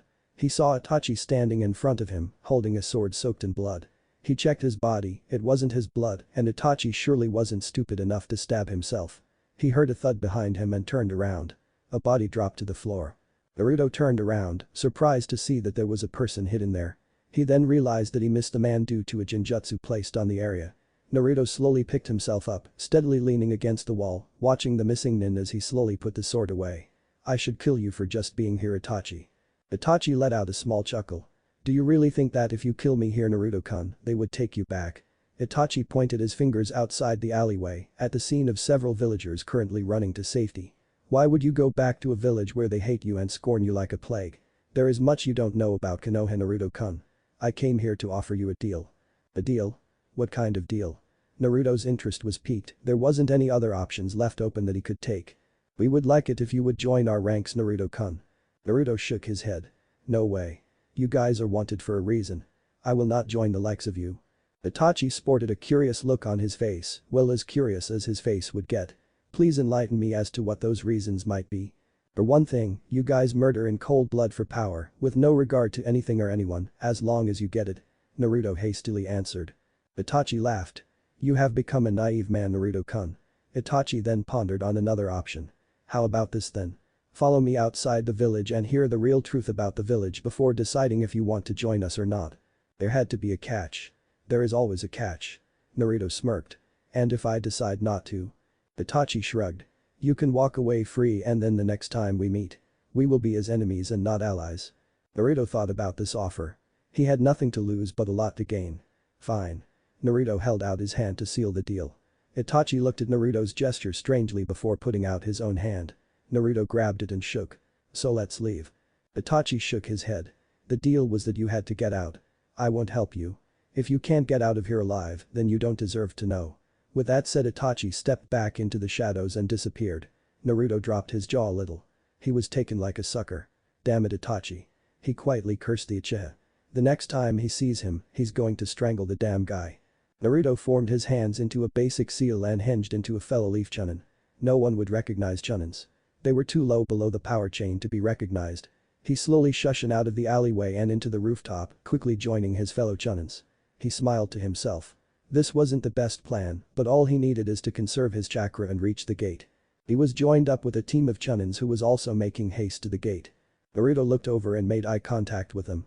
He slowly joined their formation, hoping to blend in. Did you find the demon? A fellow chunin asked. Naruto shook his head. No, the bastard ran away before I could track him. Naruto replied with an angry tone. The first step in blending in with the enemy is to be like them. Don't give them too much information and don't act too much into your part. Just be average and observe how others respond. Don't worry. We'll get him in the front gate. Everyone's there, even the Hokage. Naruto's eyes widened, he did not just hear that. The plan just got more complicated, there was no way that he could hide from Tsunade. Maybe she wouldn't notice and he can slip behind them. Naruto laughed to himself. Like Tsunade won't notice. She was the one who condemned him to this in the first place. What's your name? A chunin asked, kicking Naruto out of his own thoughts. Taemashino. He quickly used the name of the dead man that he just killed. Great to have you on board, Tae-san. Naruto quickly nodded as the group made haste to the front gate. Tsunade-sama. Our forces are all here. An anbu walked up next to her. Good job. Tsunade nodded her head and quickly scanned the area, waiting for Naruto. Within the next few moments, ninjas of all ranks, chunins, jounins and anbu came gathering by the front gate. It was the largest assembly of ninjas ever since the Third Shinobi War. Let's see if the demon can get through us all. A jounin sneered. The rest of them joined in and laughed. Danzo stepped forward and raised a hand, signaling everyone to be quiet. We will deploy the forces into two groups, the front assault, the ambush team. Danzo pointed to the location of where the ambush team should go hide and wait for his signal, while the front assault team will hold their positions. Tsunade shook her head, feeling her heart crumbling as she watched her power slip from her grasps. She then saw a group of chunins quickly coming towards them. When they arrived, they greeted their Hokage. Greetings, Hokage-sama. Tsunade half-heartedly responded and pointed them to be the front assault team. Naruto surveyed the area. There were less ninjas than he expected. You there? Naruto turned around and was met face to face with Danzo. I want you over there now. Yes, sir. Naruto spoke up in an alert yet boring voice, showing to the man that he was just a new chunin. Just a little longer, Naruto kept telling himself. Danzo was right in front of him, but he can't kill him just yet. No, he was going to make that man suffer a thousand's death over before he died. Naruto found his mind going back to his little discussion with Itachi. The enemies will do anything to save themselves, even if it means forming false alliances. That was the first rule he learned while training for Anbu. Never believe anything the enemy has to say. Always look underneath the underneath. Kakashi's voice echoed through his head. What if Itachi's logic proved true? Naruto slowly shook himself out of his thoughts. The time to act is now, while the enemy is still mobilizing. Naruto casually slipped behind the front line, making his way to the back. Hey Tei-san. Where you running off to? Naruto froze in his steps. Damn the insolent chunin. Naruto turned around and casually rubbed his head, acting like what a normal chunin would do if he got caught. They told me to stand in the back. Go figure. He shrugged and continued to move. As he prepared to move back, he felt someone holding on to his wrist. Hold on there. Homura said as he grabbed his wrist. What did you say your name was? He stared at the chunin suspiciously. Naruto smiled. Tei Mashino. He said it fluently, without hesitation. Any hesitation would immediately allow the enemy to know that you're lying. I see. So how are your wife and kids? The elder must be on to him. He could kill him here, but then he's right in the middle of a war zone. Not a good idea. I'm not married, Elder-sama. Naruto answered. I like bachelorhood too much to get myself married. He didn't see any signs of a ring on the man's finger before he died, so it was a gamble with this answer. Homura nodded. He let go of Naruto's wrist and walked back to Danzo. Naruto stopped at the back and watched the man talk to Danzo. He was careful not to make more eye contact, or else it would show that you're guilty. He could see Homura talk casually to Danzo, but his instincts were telling him otherwise. He saw Danzo glance at him for a split second before turning away. Shit, my cover might have been blown. Naruto quickly looked around for an escape route. An idea hit him. If he could walk towards the door, he could hinge into something else, something smaller. Naruto started walking away again, but decided that this time he would be escaping from the front of the line. Naruto quickly slipped inside a vacant building, buying his time carefully. He performed some basic hand seals and quietly whispered his trademark technique. Kage Bushin no Jutsu. A Naruto clone appeared from the smoke and grinned. Distraction, right boss? The real Naruto nodded and pointed to the back door. The clone received the hint and left quickly. Naruto stepped back to the entrance and waited for the signal to come, where his clone will finally make his grand appearance. Look, there's the demon. He heard some shouts coming from the outside, feeling the movements. He quickly shushed outside and joined the chase. Hopefully, he can slip behind their forces and leave. Naruto watched from behind as he saw his clone having everyone chase him around in circles. He slowed down his pace, allowing ninjas to pass him, and allowed himself to be near the end. When he saw that he was one of the last ninjas, he stopped in his tracks and turned around. He paid no attention to anything else. He quickly made his way back to the front gate. When Naruto got there, he was in for a shock. There stood most of the rude Anbu unit along with Danzo. Greetings, Uzumaki. Danzo coldly greeted to his prey. Naruto released a small growl as his eyes focused themselves on the figure in front of him. Get out of my way, Danzo. As Naruto stared at the man, he could feel his hands begging to be unleashed, wanting nothing more than to tear him apart. Naruto moved around slowly, his feet scuffling against the ground. He didn't want to make too much movement. Too much movement would show that you're afraid, too little movement would show that you're unable to move, giving the enemy a reason to attack. As he observed his environment, he noticed that there were root members watching his every movement. Danzo smirked as he saw Naruto's eyes shifting all over the place. Let me tell you something, demon. There is no way that you can escape from this place alive. I suspected that you might pull a trick like this, so I made sure that all possible escape routes were covered. Danzo tapped his cane lightly. There is nowhere else to hide. I will finally do what the third could never do, and that is to kill you. Naruto felt his body automatically preparing itself for battle. His muscles were beginning to contract against each other, getting itself ready to fight at any given moment. He finally understood what his destiny was. It was no longer to become Hokage of this village, it was bring judgment to people that have done him wrong. He was born and raised to fight, and fighting is something that he will never escape. No matter where he went, this primeval fighting instinct will always be a part of him. He raised his arms and slipped into an unusual fighting stance. I'm leaving this village one way or another, and I'm intending to leave it alive. Danzo turned his smirk into a sadistic smile. Look around you. You are surrounded by my root. They are the best of the best, far superior than your average Anbu. Without any given warning, every member of Root threw kunai said shurikens towards Naruto. The leader of Root stood there silently, paying close attention to the fight.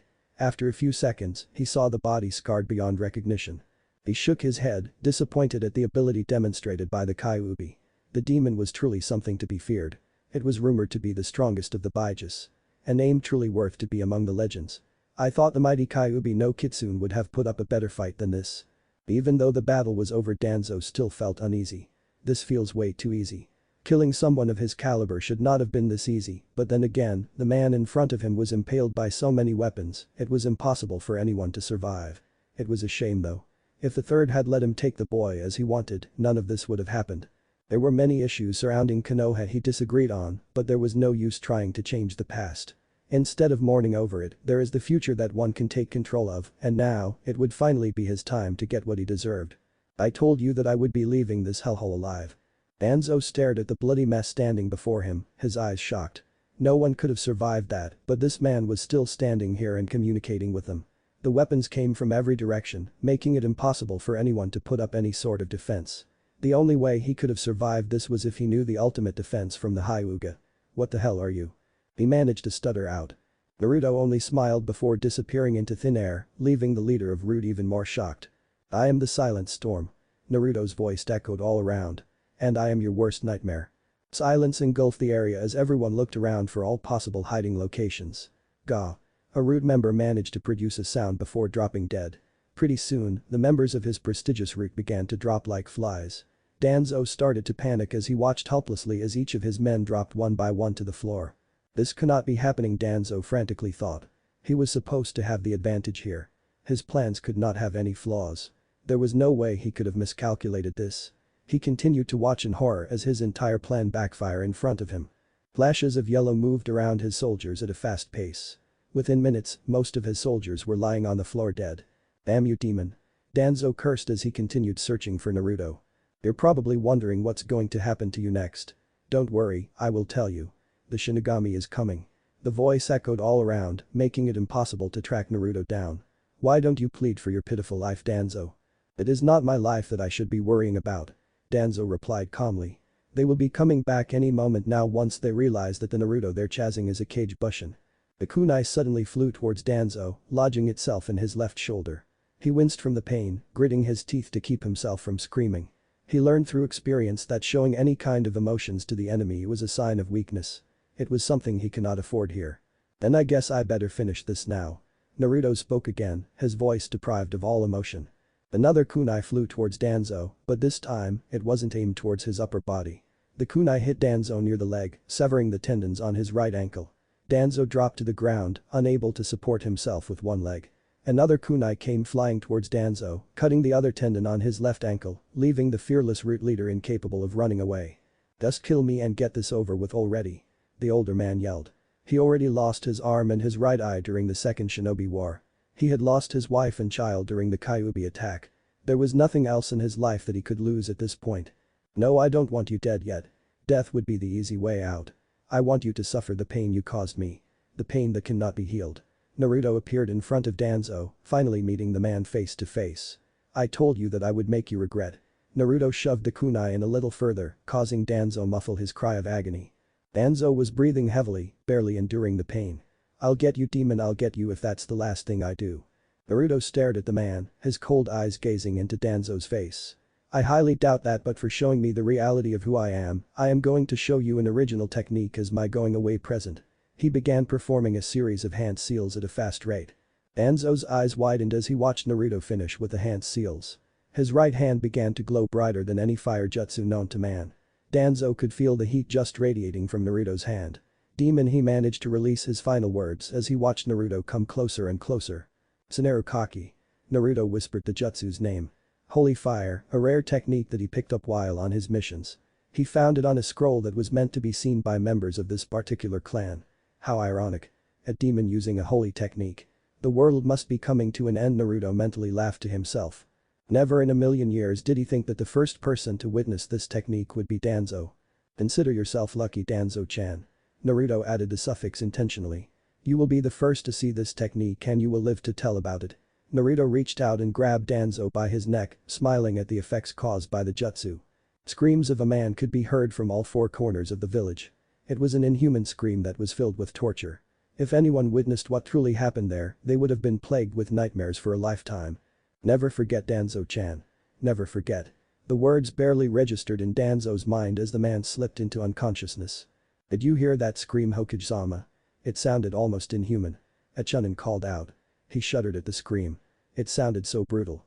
Tsunade stopped in her tracks, trying to decipher what she just heard. Then it hit her, she quickly turned around and saw the Naruto that they were chasing disappeared into thin air. Quickly, everyone turn around now. Tsunade yelled. She concentrated some more chakra on her feet before taking off in the opposite direction, leaving everyone behind.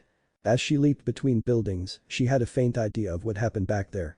Some fool probably got into a fight with Naruto and he was probably dead, judging from that scream. When Tsunade got back to the front gate, the sight before her made her stomach twist and turn. The stench of blood was so strong that it was overwhelming. If she wasn't a former field medic, she would have vomited from the things she saw in front of him. There were so many ninjas were lying on the ground lifeless. Her eyes immediately took her further down the road, where she instantly recognized a lone figure lying in the middle of the road. Danzo. Tsunade quickly approached the man, noticing that his body was shaking uncontrollably. She shook her head as she turned his body over. As much as she hated this man, she cannot bring herself to let him die. Before all else, she was a medic, and a medic's first rule is to always heal people before asking them questions.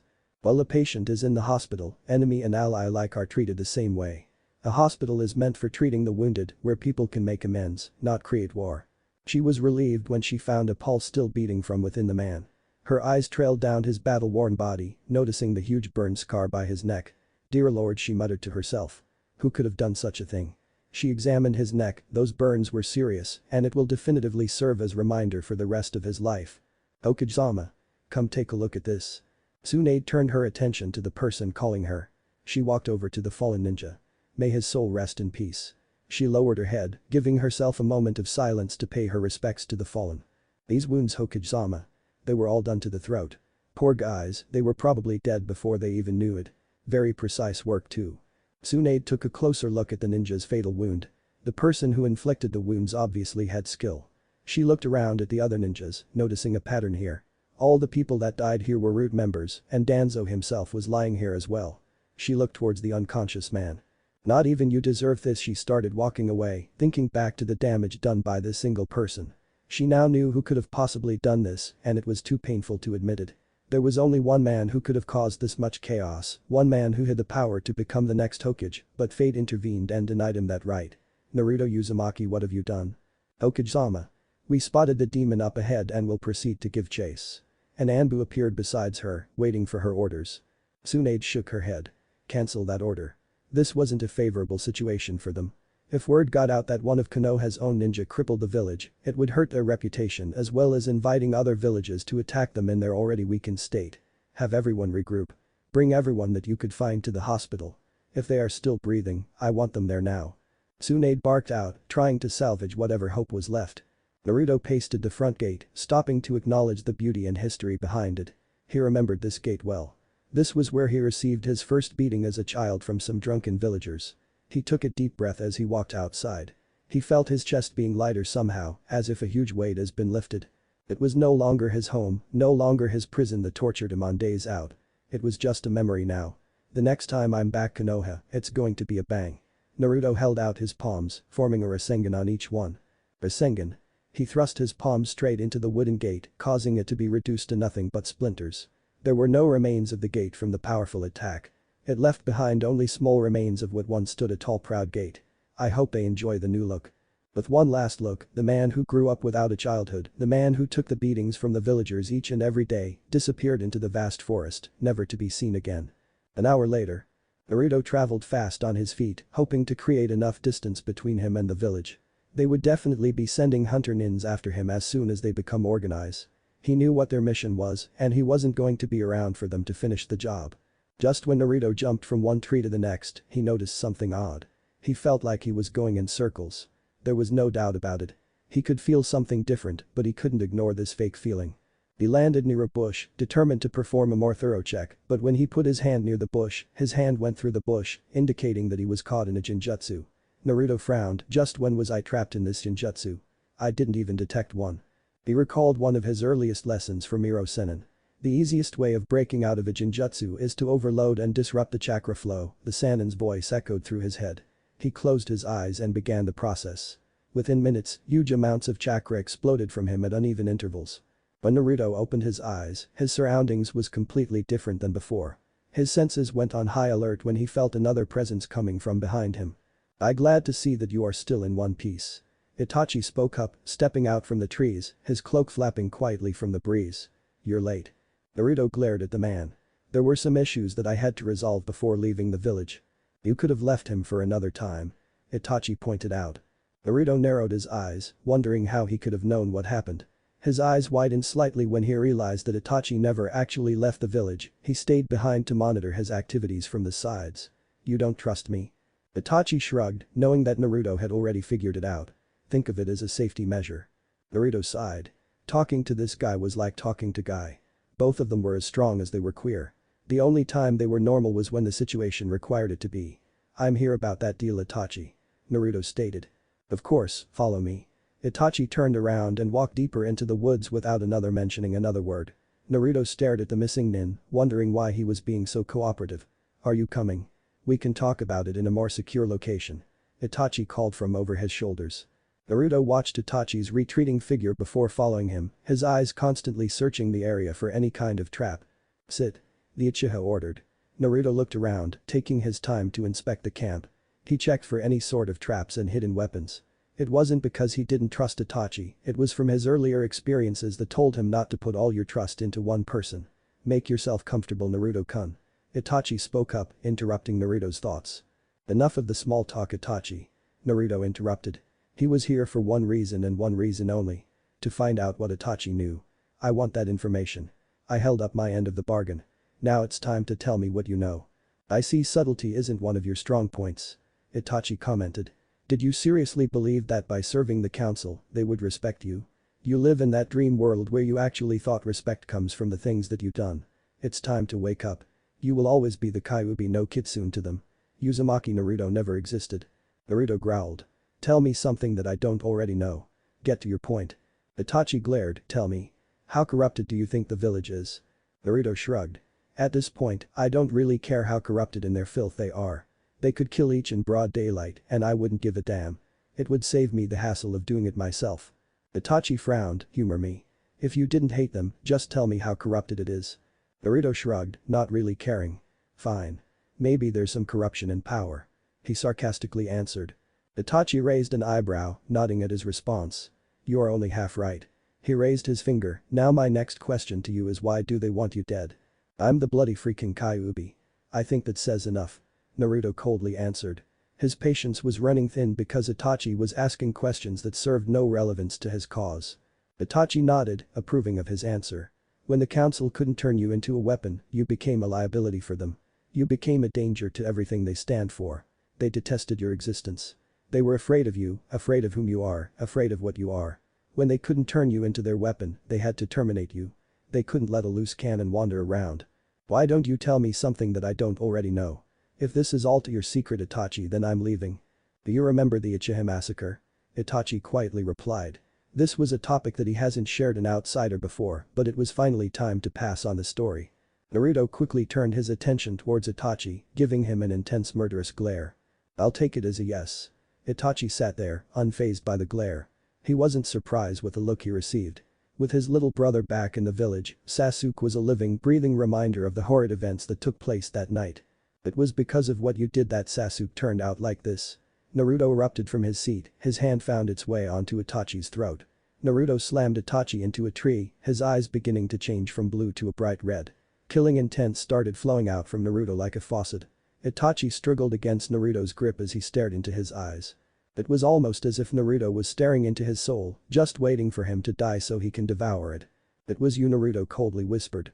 That set forth a chain of events that forever changed Konoha. Itachi felt the pressure around his throat increasing. He figured Naruto would do something rational, but he never expected him to be like this. He was caught completely off guard by the attack. He did the only thing that could have calmed anyone down. Bring out the evidence. He reached behind his back and took out a scroll. Read it and then you will understand.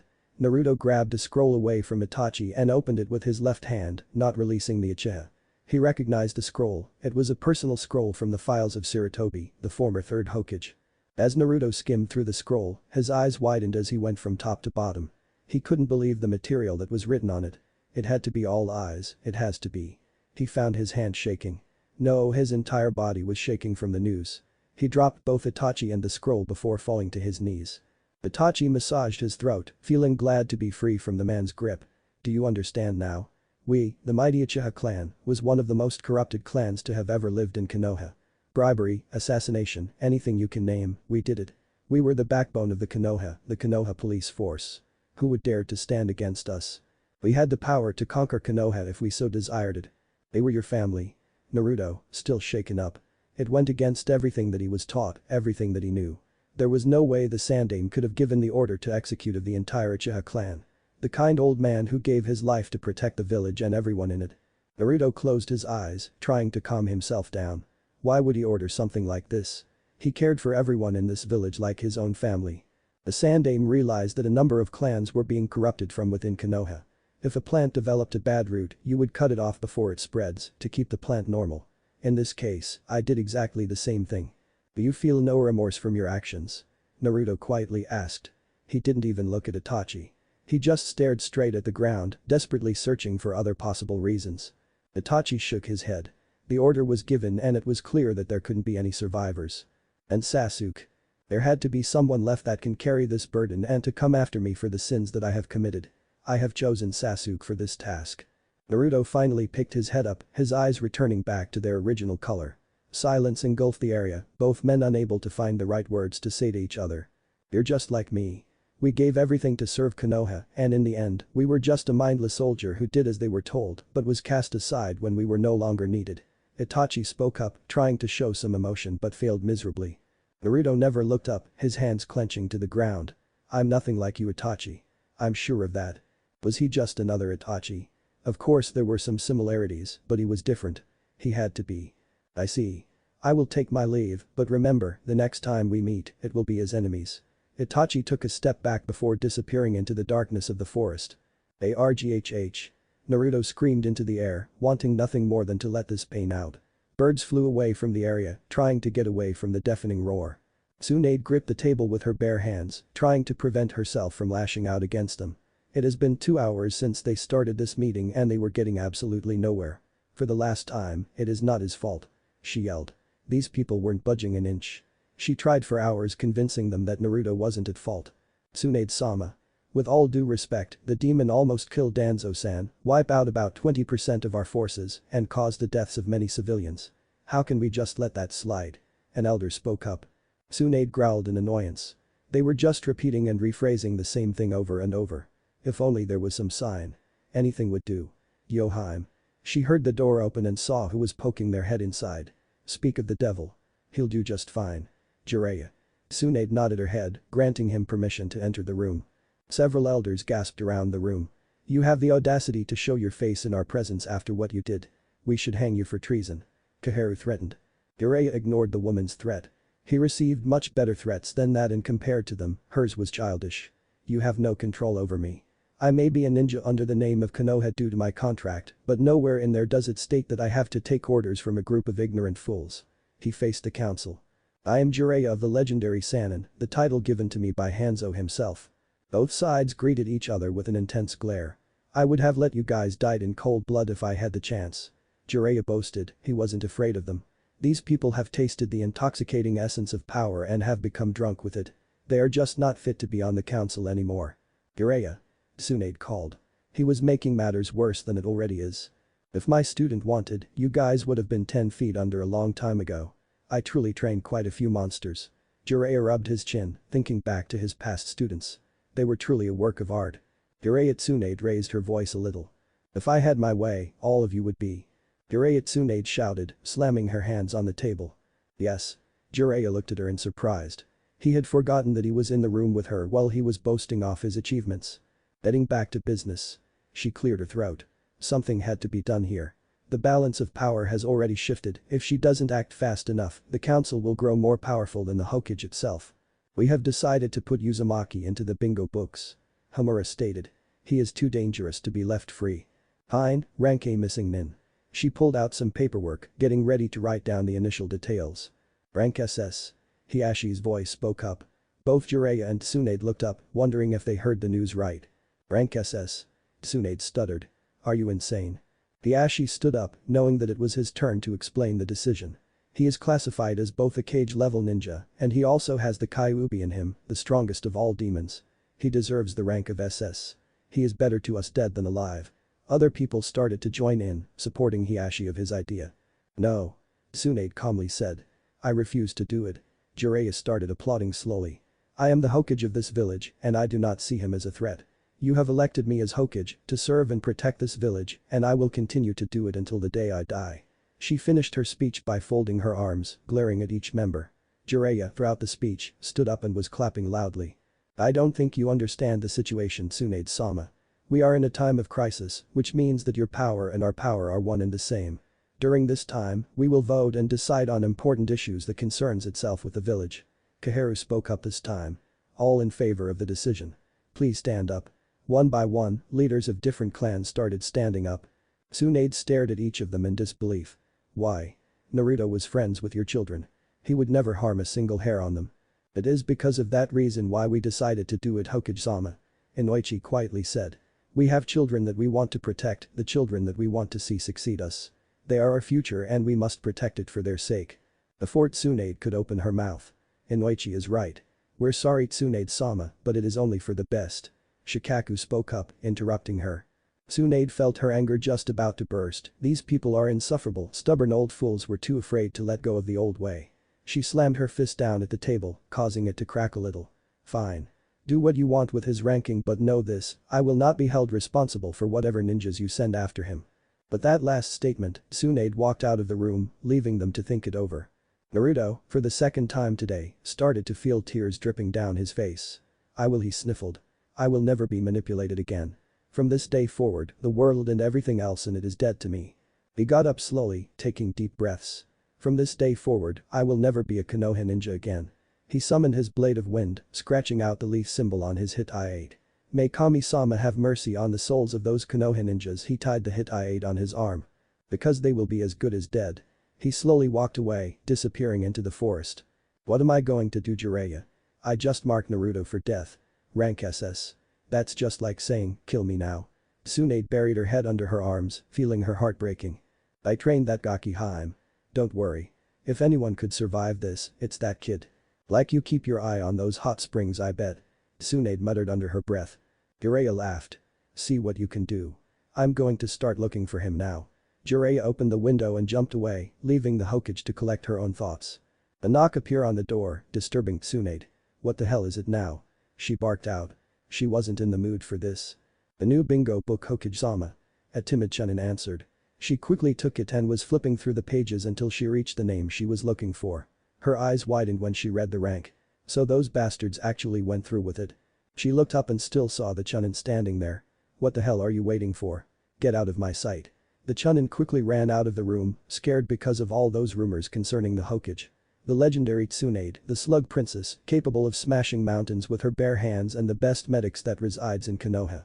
It was a death wish to get on her bad side. Tsunade watched as the Chunin ran out of the room, probably feeling scared. Shizune. Get in here. The already pissed off woman screamed. Shizune immediately entered, already knowing what was tormenting her. Take this down. I want a team of trackers to go after Naruto immediately. I want to hear his side of the story. He is to be approached unharmed. Shizune jotted down the message, nodding her head as she took notes. At Mikiba and Yuzuka, Niji Hyuga and Shino Aburam. 2 out of the 3 are currently unavailable, Tsunade-sama. Why not? Tsunade raised her voice. Things were falling apart here. God, she missed her old gambling days. The days where all she had to worry about was debt collectors, not people's lives. Hiba and Niji are currently stated to be in critical condition from fighting with Naruto. Tsunade raised her eyebrow. At the same time. Yes. This was rather interesting. Naruto just took out 2 of her best jounin at the same time. Get me Hada Kakashi and Hinata Hyuga. Shizune looked through her list, nodding her head, indicating that they were available. Bet to it. I want him found ASAP. Shizune hurried out of the room, knowing the state of anger Tsunade would have if things weren't done around here. Things are going accordingly to plan. A dark figure stood up from the chair smiling. And Danzo. The ninja hesitated before continuing. It looks like Naruto crippled him and his root unit before leaving Konoha. The man frowned. This wasn't good news. He needed Danzo for the next step. Damn that Jinchuriki. He became a wild card that was not to be underestimated. No matter. The wheels of fate is already turning. It is only a matter of time before Konoha crumbles under my power. The man started laughing. It wasn't a usual evil laugh from most villains, this one was more sinister, more diabolical. Well, what are you waiting for, Sasuke? Get out of my sight. As you wish, Shinrei-sama. Sasuke bowed and took his leave. Shinrei watched his apprentice's retreating form. Orochimaru was a fool to let you go. If it is power that you want, Sasuke, you better be careful for what you wish for. He started laughing once again before walking out of the room himself. Well, brat. You should have listened to me. Didn't I warn you that humans were greedy and ignorant? All you humans are just too pitiful, but it no longer matters, the ends will justify the means. Off and deep voice echoed through Naruto's mind. Only the weak needs to rely on people. The strong only depends on themselves. Naruto scowled at the voice in his head. You dare to lecture me now? Where were you when I was getting ambushed by the village? He still haven't forgotten about that time when he was abandoned by the demon. I'm sorry. Did you want me to hold your hand while we waltz out of the village? In case you've forgotten, you have full access to my chakra at any given time. Stop your whining. I didn't train you so you can whine. Naruto felt the voice pounding inside his head, louder and harder each time. Enough preaching, Kyuubi. I need a place to lay low for a while. Any ideas? The voice chuckled. I hope you enjoy hot places. The calm breeze blew through the windows as the young Kazekage relaxed in his office. The night was always a blessing compared to the scorching mid-afternoons. He sat in his office, staring at his own hands, his own rough hands. He has been thinking the same thing for the past couple of days now, thinking about the important question. He saw the calendar on the wall and noticed something. The day was the anniversary of the day when he was first instated as the Kazekage. After all these years, he still had his doubts. Gaara sighed as he leaned into his chair. Was it really worth becoming a Kage of a village? He didn't know anymore. Did he really think that by becoming the Kazekage, everyone would no longer fear him? Whom was he kidding? Of course there was going to be some people who still saw him as a monster, but there were others that once saw him as a monster had changed their ways. Did they genuinely change their views, or did they change because they were afraid of him? Afraid of the power that he had? He just didn't know anymore. He only accepted this job from Baki because of him. Flashback. Why is it so important that you would risk your life to become Hokage? The man next to him stayed silent. People have asked him in the past and he always gave them the same answer. I want to be Hokage because it would mean acknowledgement. The two men sat under a shady tree playing shogi. It turned out that the both of them played shogi in their spare time. Shogi allowed them to take a break from reality, allowed them to forget the problems that they were constantly faced with. It was a while before either of them spoke again. We're different from most people, Gaara. We have been through too much hatred to give up now. By becoming Hokage of our respectful villages, it would show these narrow-minded villagers that we are no different from them. We are every bit human as they are. The man said while moving a piece up. Your move. Gaara stared at the board, pondering about his next move. He could move this piece over there and win the match, but this opponent wasn't just anyone. He was a similar being. Naruto Uzumaki. He held him in the highest respect. Gaara weighed his options, wondering if this was the best move or not. He decided to risk it.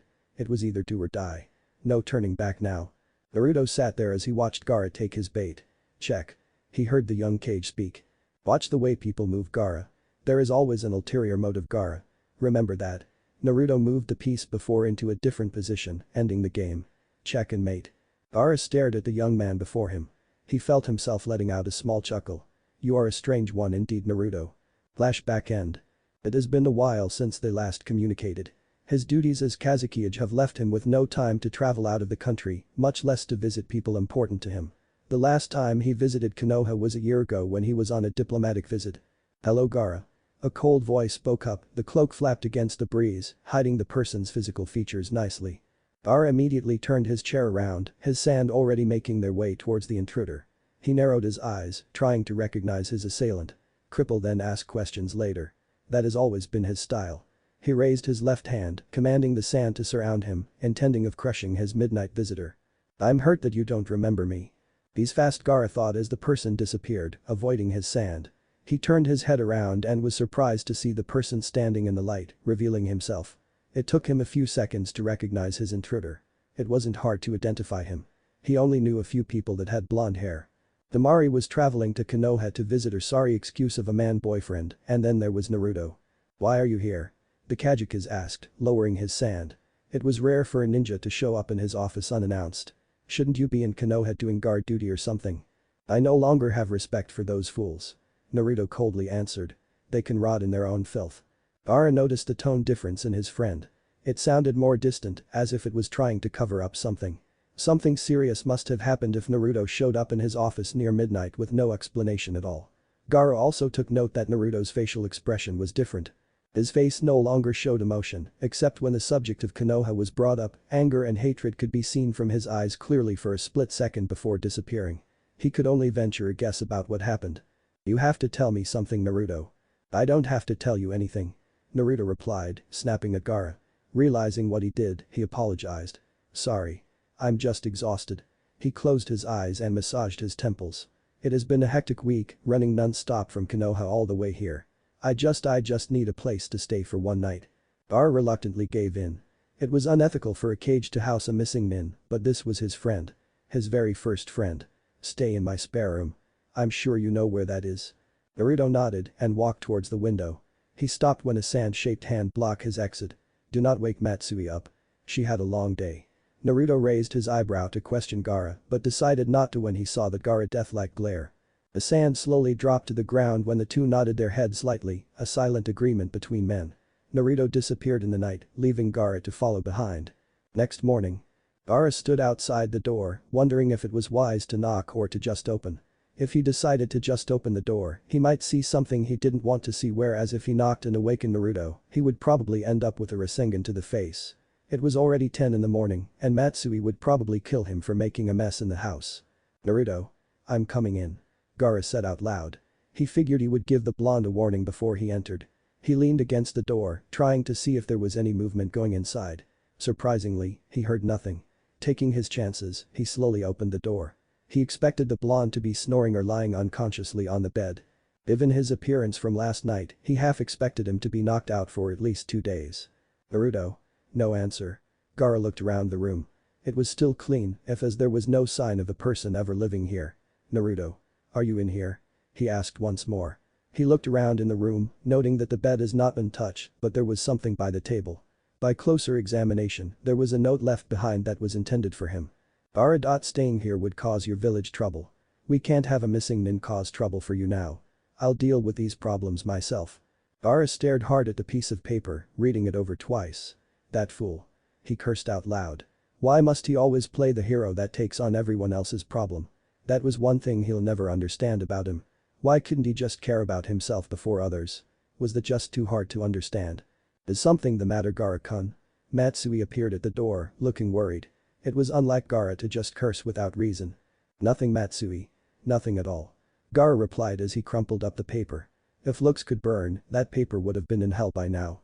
2 weeks later. The doors opened in a hurry, revealing an anxious Kankuro. "Gaara. I think you should take a look at this." He waved a small booklet in his hands. Gaara continued to do his paperwork, ignoring his brother's presence. This had to be out by today, and he'll be damned if he was late to dinner again. "Not now. Get out." "But I seriously think you should." Kankuro protested. Gaara looked up and glared at him. "Fine. Have it your way." Kankuro threw the booklet at his younger brother, knowing that without Temari or Matsui here, Gaara wouldn't listen to anyone. He was so focused on his job that he sometimes forget to eat lunch. Gaara removed the booklet from his face and looked at it. The new bingo book. He looked at Kankuro, waiting for him to further explain. "Are you hinting that I should quit my day job and make a career hunting these people?" Kankuro rolled his eyes and shook his head. "Turn to the last page." Gaara flipped to the last page, his eyes widened from surprise.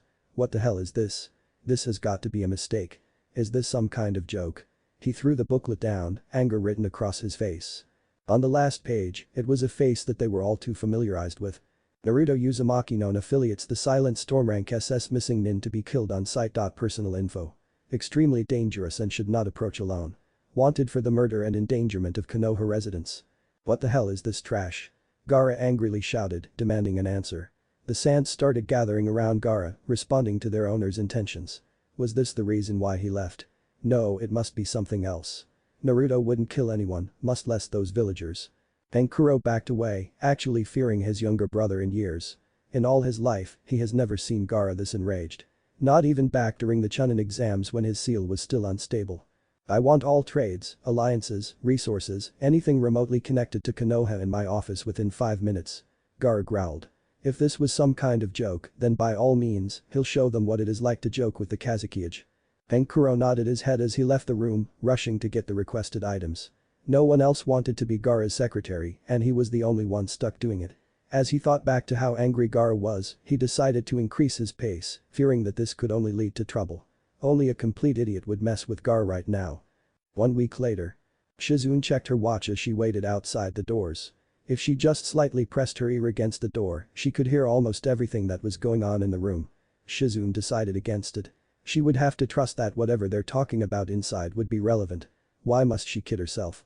Whenever those two get together, they usually first end up drinking sake before Tsunade-sama loses her temper from something perverted that Jiraiya-sama would say. It was almost like a formula between the two. One can't happen without the other. Get out. Get out. An angry voice shouted. The doors quickly opened as Jiraiya ducked under a flying saucer. Okay. Okay. No need to get angry. He shouted back. He quickly closed the door, avoiding a head-on collision with an empty sake bottle. Did you comment about her breasts again? Jiraiya turned around and released an inconspicuous laughter, knowing that he was caught red-handed. What? Shizune-chan. I'm appalled. How could you think that of me? Shizune shook her head. It was like teaching an old dog new tricks. They never learn from their mistakes. Yeah. The man finally admitted. He had nothing to fear. Shizune wouldn't hurt a person that was like an uncle figure to her. Shizune held the files closer to her chest and stared at the door. She's been depressed since he left, hasn't she? Yeah. Couldn't you do anything to cheer her up? Yeah. Shizune felt the last of her nerves twitching. Could you say anything else besides yeah? Yeah. That's it. She had it with this perverted man. No woman could ever have the patience to talk normally with him. She quickly kicked him in the groin before allowing herself into the room. Jiraiya was left outside on the floor, groaning in pain as he tended to his family jewels. Tsunade-sama. Are you okay? Shizune asked, concerned for her mentor's well-being. She noticed that Tsunade hasn't been drinking a lot lately and people have claimed to see her actually finishing the paperwork. That itself was frightening. Did I do the right thing? Tsunade looked up, confusion written on her face. Was my actions justified? Ever since he left, she began doubting her actions, wondering if what she had done was right or wrong. Every day, she felt her heart breaking into more and more pieces as she wondered what that boy was up to. I'll watch over that boy, that's what Jiraiya said while trying to cheer her up.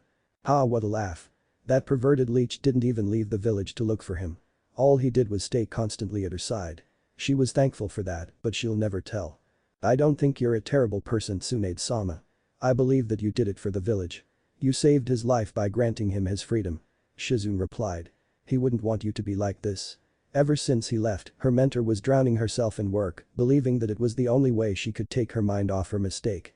Even Jiraiya had to take extreme measures, insulting and being more perverted than usual. It has worked to some extent as she begun to show some life, but it was still far from what she used to be. I don't think he'll see it this way. Tsunade said as she rested her chin on her arms. And now Suna has cut off all ties with Konoha. They didn't even give me a goddamn good reason. I'm sure everything will work itself out. Shizune replied. She saw an empty spot on the desk and put some more paperwork down. No one had expected it to happen so fast. Suna sent a messenger bird with a letter personally addressed to the Hokage, stating that they were removing all ties with Konoha, ending their alliance, and threatened that if they find any Konohan in the village, they are to be executed immediately. It was an understatement to say that the council was outraged. They were furious, demanding to go to war. It took every ounce of persuasiveness from Tsunade to stop it from happening. They just didn't have enough manpower to march straight into the desert and make war with the Kazekage. Tsunade groaned as she noticed that her stack of paperwork just increased by 5 inches within the last 10 minutes. It was just unheard of. Shizune giggled as she watched the frustration and anger appear one by one on Tsunade's face. Don't kill the papers now. There are some important documents in there. Screw this. Tsunade took one look at the paperwork and made a face. She got up and stretched her arms, feeling her body coming alive. It's too nice of a day to be spent cooped up in this stuffy office. She made her way towards the door and motioned for Shizune to accompany her. Shizune gladly accepted the invitation. It was really a nice day, and maybe it was a new day for a new beginning. As months passed, the village began to recuperate, rebuilding itself from the damage. Villagers were once again happy, knowing that their children were safe.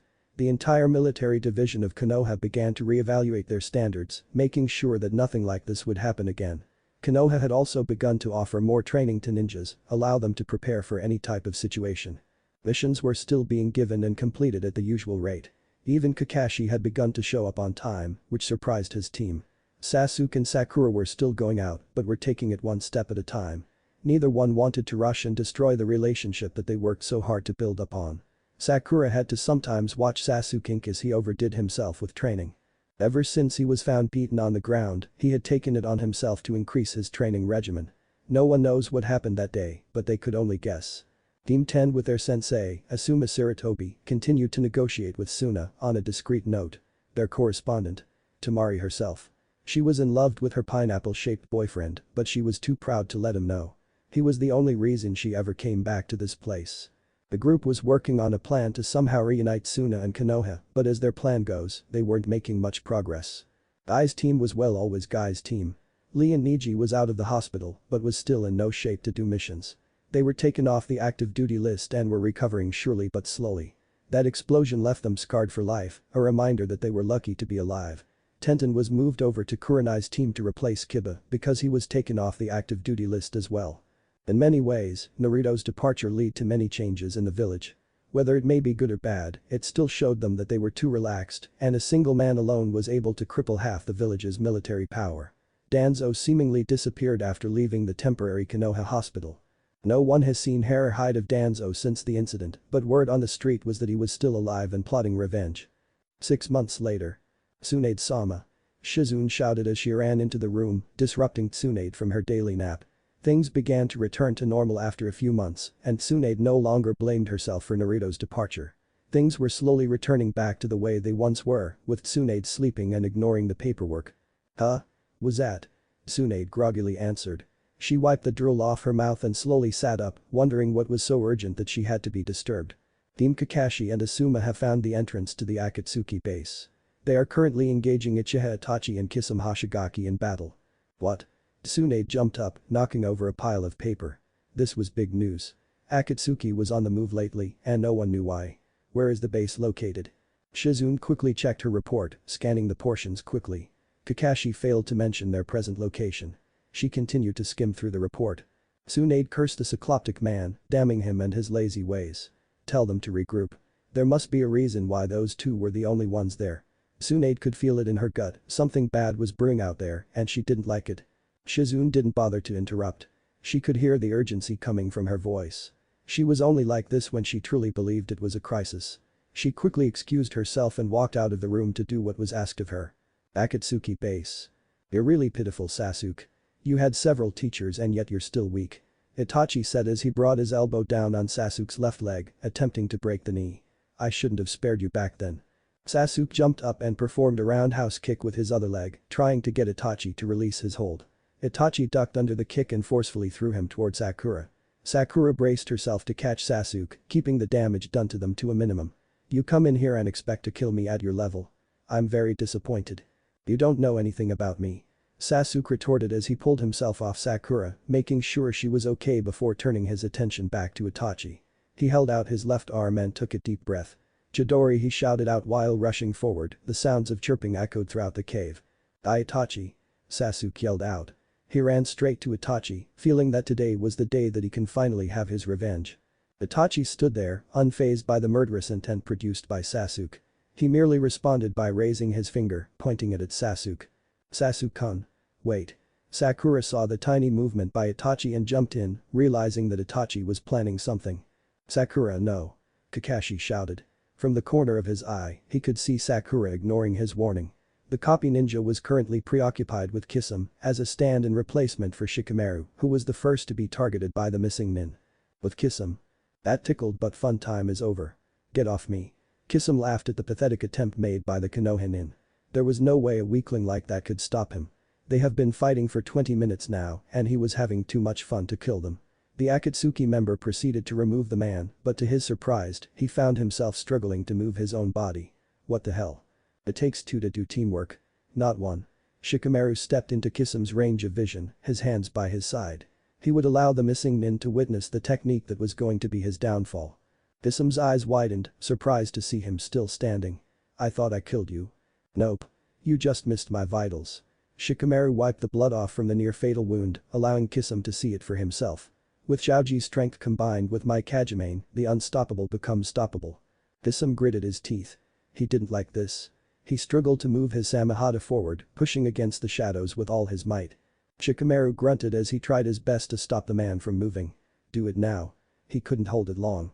Maybe 20 seconds more before he collapses from exhaustion. Kakashi took the hint and jumped over Shikamaru, his hands going through a set of seals at a fast pace.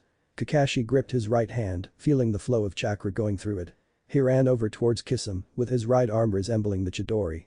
Kisum saw the attack coming and made an attempt to raise his hand, having the Samahata in front of him to block the attack. Not this time. I've been waiting a long time for this day. From the corner of Kisum's eye, he could see Asuma appearing in front of him. With a quick slash from the man, Kisum cried out in pain as he watched the man sever his right hand off, leaving himself defenseless against the attack. Asuma took a puff of smoke, holding on to his trench knives tightly. He stood there waiting for Kakashi to finish it. "Bakiri!" Kakashi shouted, extending his arm forward, hitting Kisum above the heart. Shikamaru gasped for air as he fell to the ground, feeling drained. Ino hurried to his side, quickly starting treatment for his wounds. "Why didn't you just let me heal you before?" Her hands were already starting the healing jutsu, feeling glad that all those long hours spent training with Tsunade-sama was finally paying off. Shikamaru let out a soft chuckle. It was just part of the plan. He felt body reaching out for him, asking for a rest. He couldn't keep his eyes opened any longer and soon passed out from exhaustion. Ino sat there, concentrating on healing his wound, but inside her mind, she was proud of him for holding on this long. Kisum was a man who was known to have a high pain tolerance, but today he discovered a completely new meaning to pain. The wounds he received at the hands of these insects were intolerable. First, he lost his dominant right hand and he was barely alive. Damn these insects to hell. He ignored the pain and delivered a hard left elbow to the back of Chouji's, rendering him unconscious. With fluid motion, he took a step forward and caught Kakashi by the throat, gripping it tightly. "I'll take your death as payment for my hand." Kisum snarled. He had underestimated his opponents, and it has cost him big time. He had to get them now before it was too late.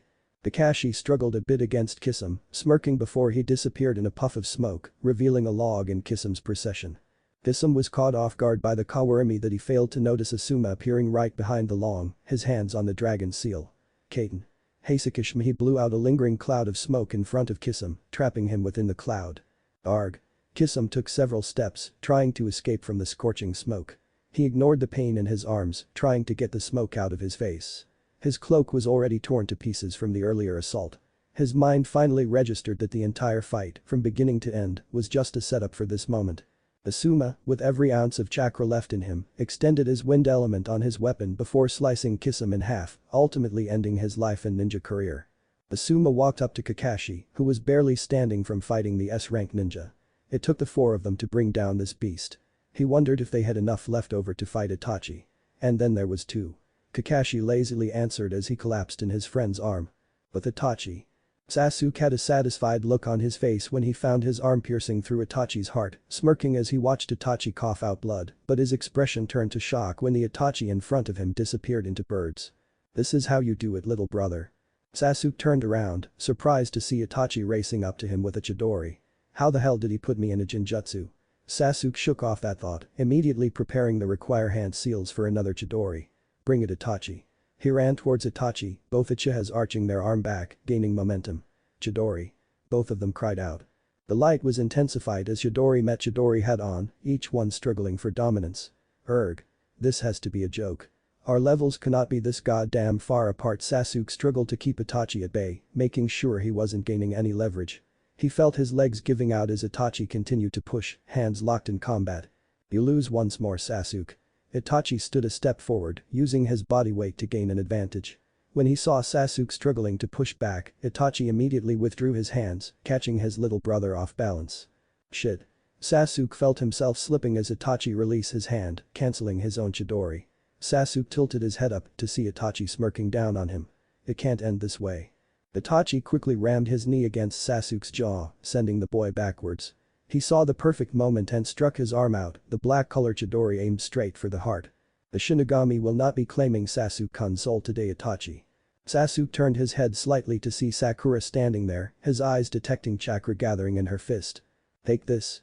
Sakura slammed her knuckle into the ground, causing a shockwave that knocked Sasuke off his feet, saving his life. Itachi had a look of surprise on his face when he saw Sasuke drop to the ground in front of him, just missing his attack. Sasuke saw his window of opportunity and took this chance to counter. He regained his balance on his feet and landed an uppercut on Itachi. The elder Uchiha took a few steps back, caught off guard from the sudden attack. Itachi wiped the blood off his mouth and smirked. "Good try, but it's still futile." Itachi's regular Sharingan changed into the Mangekyo and began to spin. As he began calling forth one of the Mangekyo's technique, something stopped him from moving his body. For a missing nin, you're quite careless. Ino whispered as she appeared behind him. Itachi had no time to react when he felt something stabbing him in the back. Itachi felt his body becoming numb as Ino removed the syringe from Itachi's back. She held Itachi's arm out, preventing him from doing any jutsu. Now Sasuke. Ino and Sakura both shouted. They both knew how important it was for Sasuke to kill his older brother. Ever since he was a genin, he had been waiting for this day, living in hate and sorrow just to kill him, and now the chance has finally arrived. The day it all ends. Itachi. Sasuke held out his left arm and took slow breaths. Rikiri. Sasuke yelled out, feeling the power cruising through his veins. This was the improved version of the Chidori, twice the killing power, twice the damage. He had worked hard to get it to his stage, and now, he can finally use it for what it was originally intended for, assassination. He dashed towards his older brother, his eyes guiding his body every step along the way. Itachi closed his eyes, knowing that his death was imminent. There was no use denying it. He had no regrets. He did what was asked of him and nothing more. He felt his heart yearning for him to keep his eyes open, to see his younger brother kill him. The day you will finally pay for what you did 13 years ago. Sasuke took a leap into the air, wanting to finally feel free from the burden he was given to carry. While he was in flight, he saw no emotions in Itachi's eyes, which pissed him off even more. Even now you still show no remorse for the massacre. He thrust his arm forward, preparing the final judgment for his brother. In a sudden moment, a cloaked figure that stood by the sidelines watching decided to finally make his move. Within a blink of an eye, the figure disappeared from the sidelines and intercepted Sasuke's attack with a kick to the ribs, sending him away from Itachi. Sasuke was sent skidding towards the ground, his left arm accidentally touching the floor, resulting in an explosion. Everyone stood there, unsure of what was going on. The figure stood in front of Itachi, his hands inside his cloak. Sasuke slowly got up on his feet, furious at the newcomer's arrival. "Who the hell are you?" he spat out. He had so many chances to kill Itachi, and every one of them were interrupted. The figure ignored him as he carefully scanned the crowd. 1, 2, 4 people left, he counted to himself. He turned his attention to the man behind him, finding the scene quite amusing. "Itachi, it seems that our positions are now reversed." Itachi raised his eyebrow, recognizing the voice. He tried to speak but found nothing coming out of his mouth. No response. "It must have been a pretty strong drug to keep you from talking. If you're with Itachi then you are my enemy as well." Sasuke disappeared from his position, adrenaline rushing through his veins. He was moving faster than before, but he paid no attention. His mind set on killing the people in front of him. With his Mangekyo Sharingan activated, he was already behind his brother and this mysterious figure. "Nothing will stand in my way. It is my destiny to avenge my clan." Sasuke quickly performed another Rikiri and thrust his arm forward, intending of ending the fight with one blow. The figure took his right hand out of the cloak and grabbed Sasuke's left hand, nullifying the attack. Sasuke looked appalled, he couldn't believe that this person stopped his attack with just a right hand. It was just unbelievable. "Are you always this emotional? Why don't you just be a good dog and play dead?" Sakura, Ino and Asuma stared at the mysterious person, each wondering who he was. One thing was for sure, he was strong enough to cancel out the Rikiri with one hand. "Who the hell are you?" Sasuke demanded. He tried to break free from the man's grip but was surprised at his strength. There was no way he could budge from it. The figure frowned before answering him. "I'm what you call the calm before the storm." He lowered the hand and applied more pressure, crushing Sasuke's hand. Sasuke screamed in agony as his hand became useless. "I'm sorry. Did that hurt?" The man then slammed his fist into Sasuke's ribs, breaking several of them. Sasuke dropped to the floor, his body screaming out for mercy. He glared at the man, his eyes glowing with hatred. "Sasuke-kun!" Sakura screamed. She charged in blindly and was preparing a punch that could rival her sensei's. The man turned his attention to Sakura, ignoring Sasuke for the time being. He watched as Sakura charged in with her hand arched back, intending to smash it in his face. The mysterious figure stood his ground, stopped Sakura's enhanced punch with just an open palm. Everyone winced from the sound of her fist smashing against the man's palm. A painful scream could be heard as Sakura pulled her fist back, several bones broken and cracked in her hand. She sat on the floor, tightly holding her hands while glaring at the man. "It's been a long time, Sakura." The figure removed his hood, revealing his blonde hair and blue eyes. Sakura's eyes widened as she recognized the figure.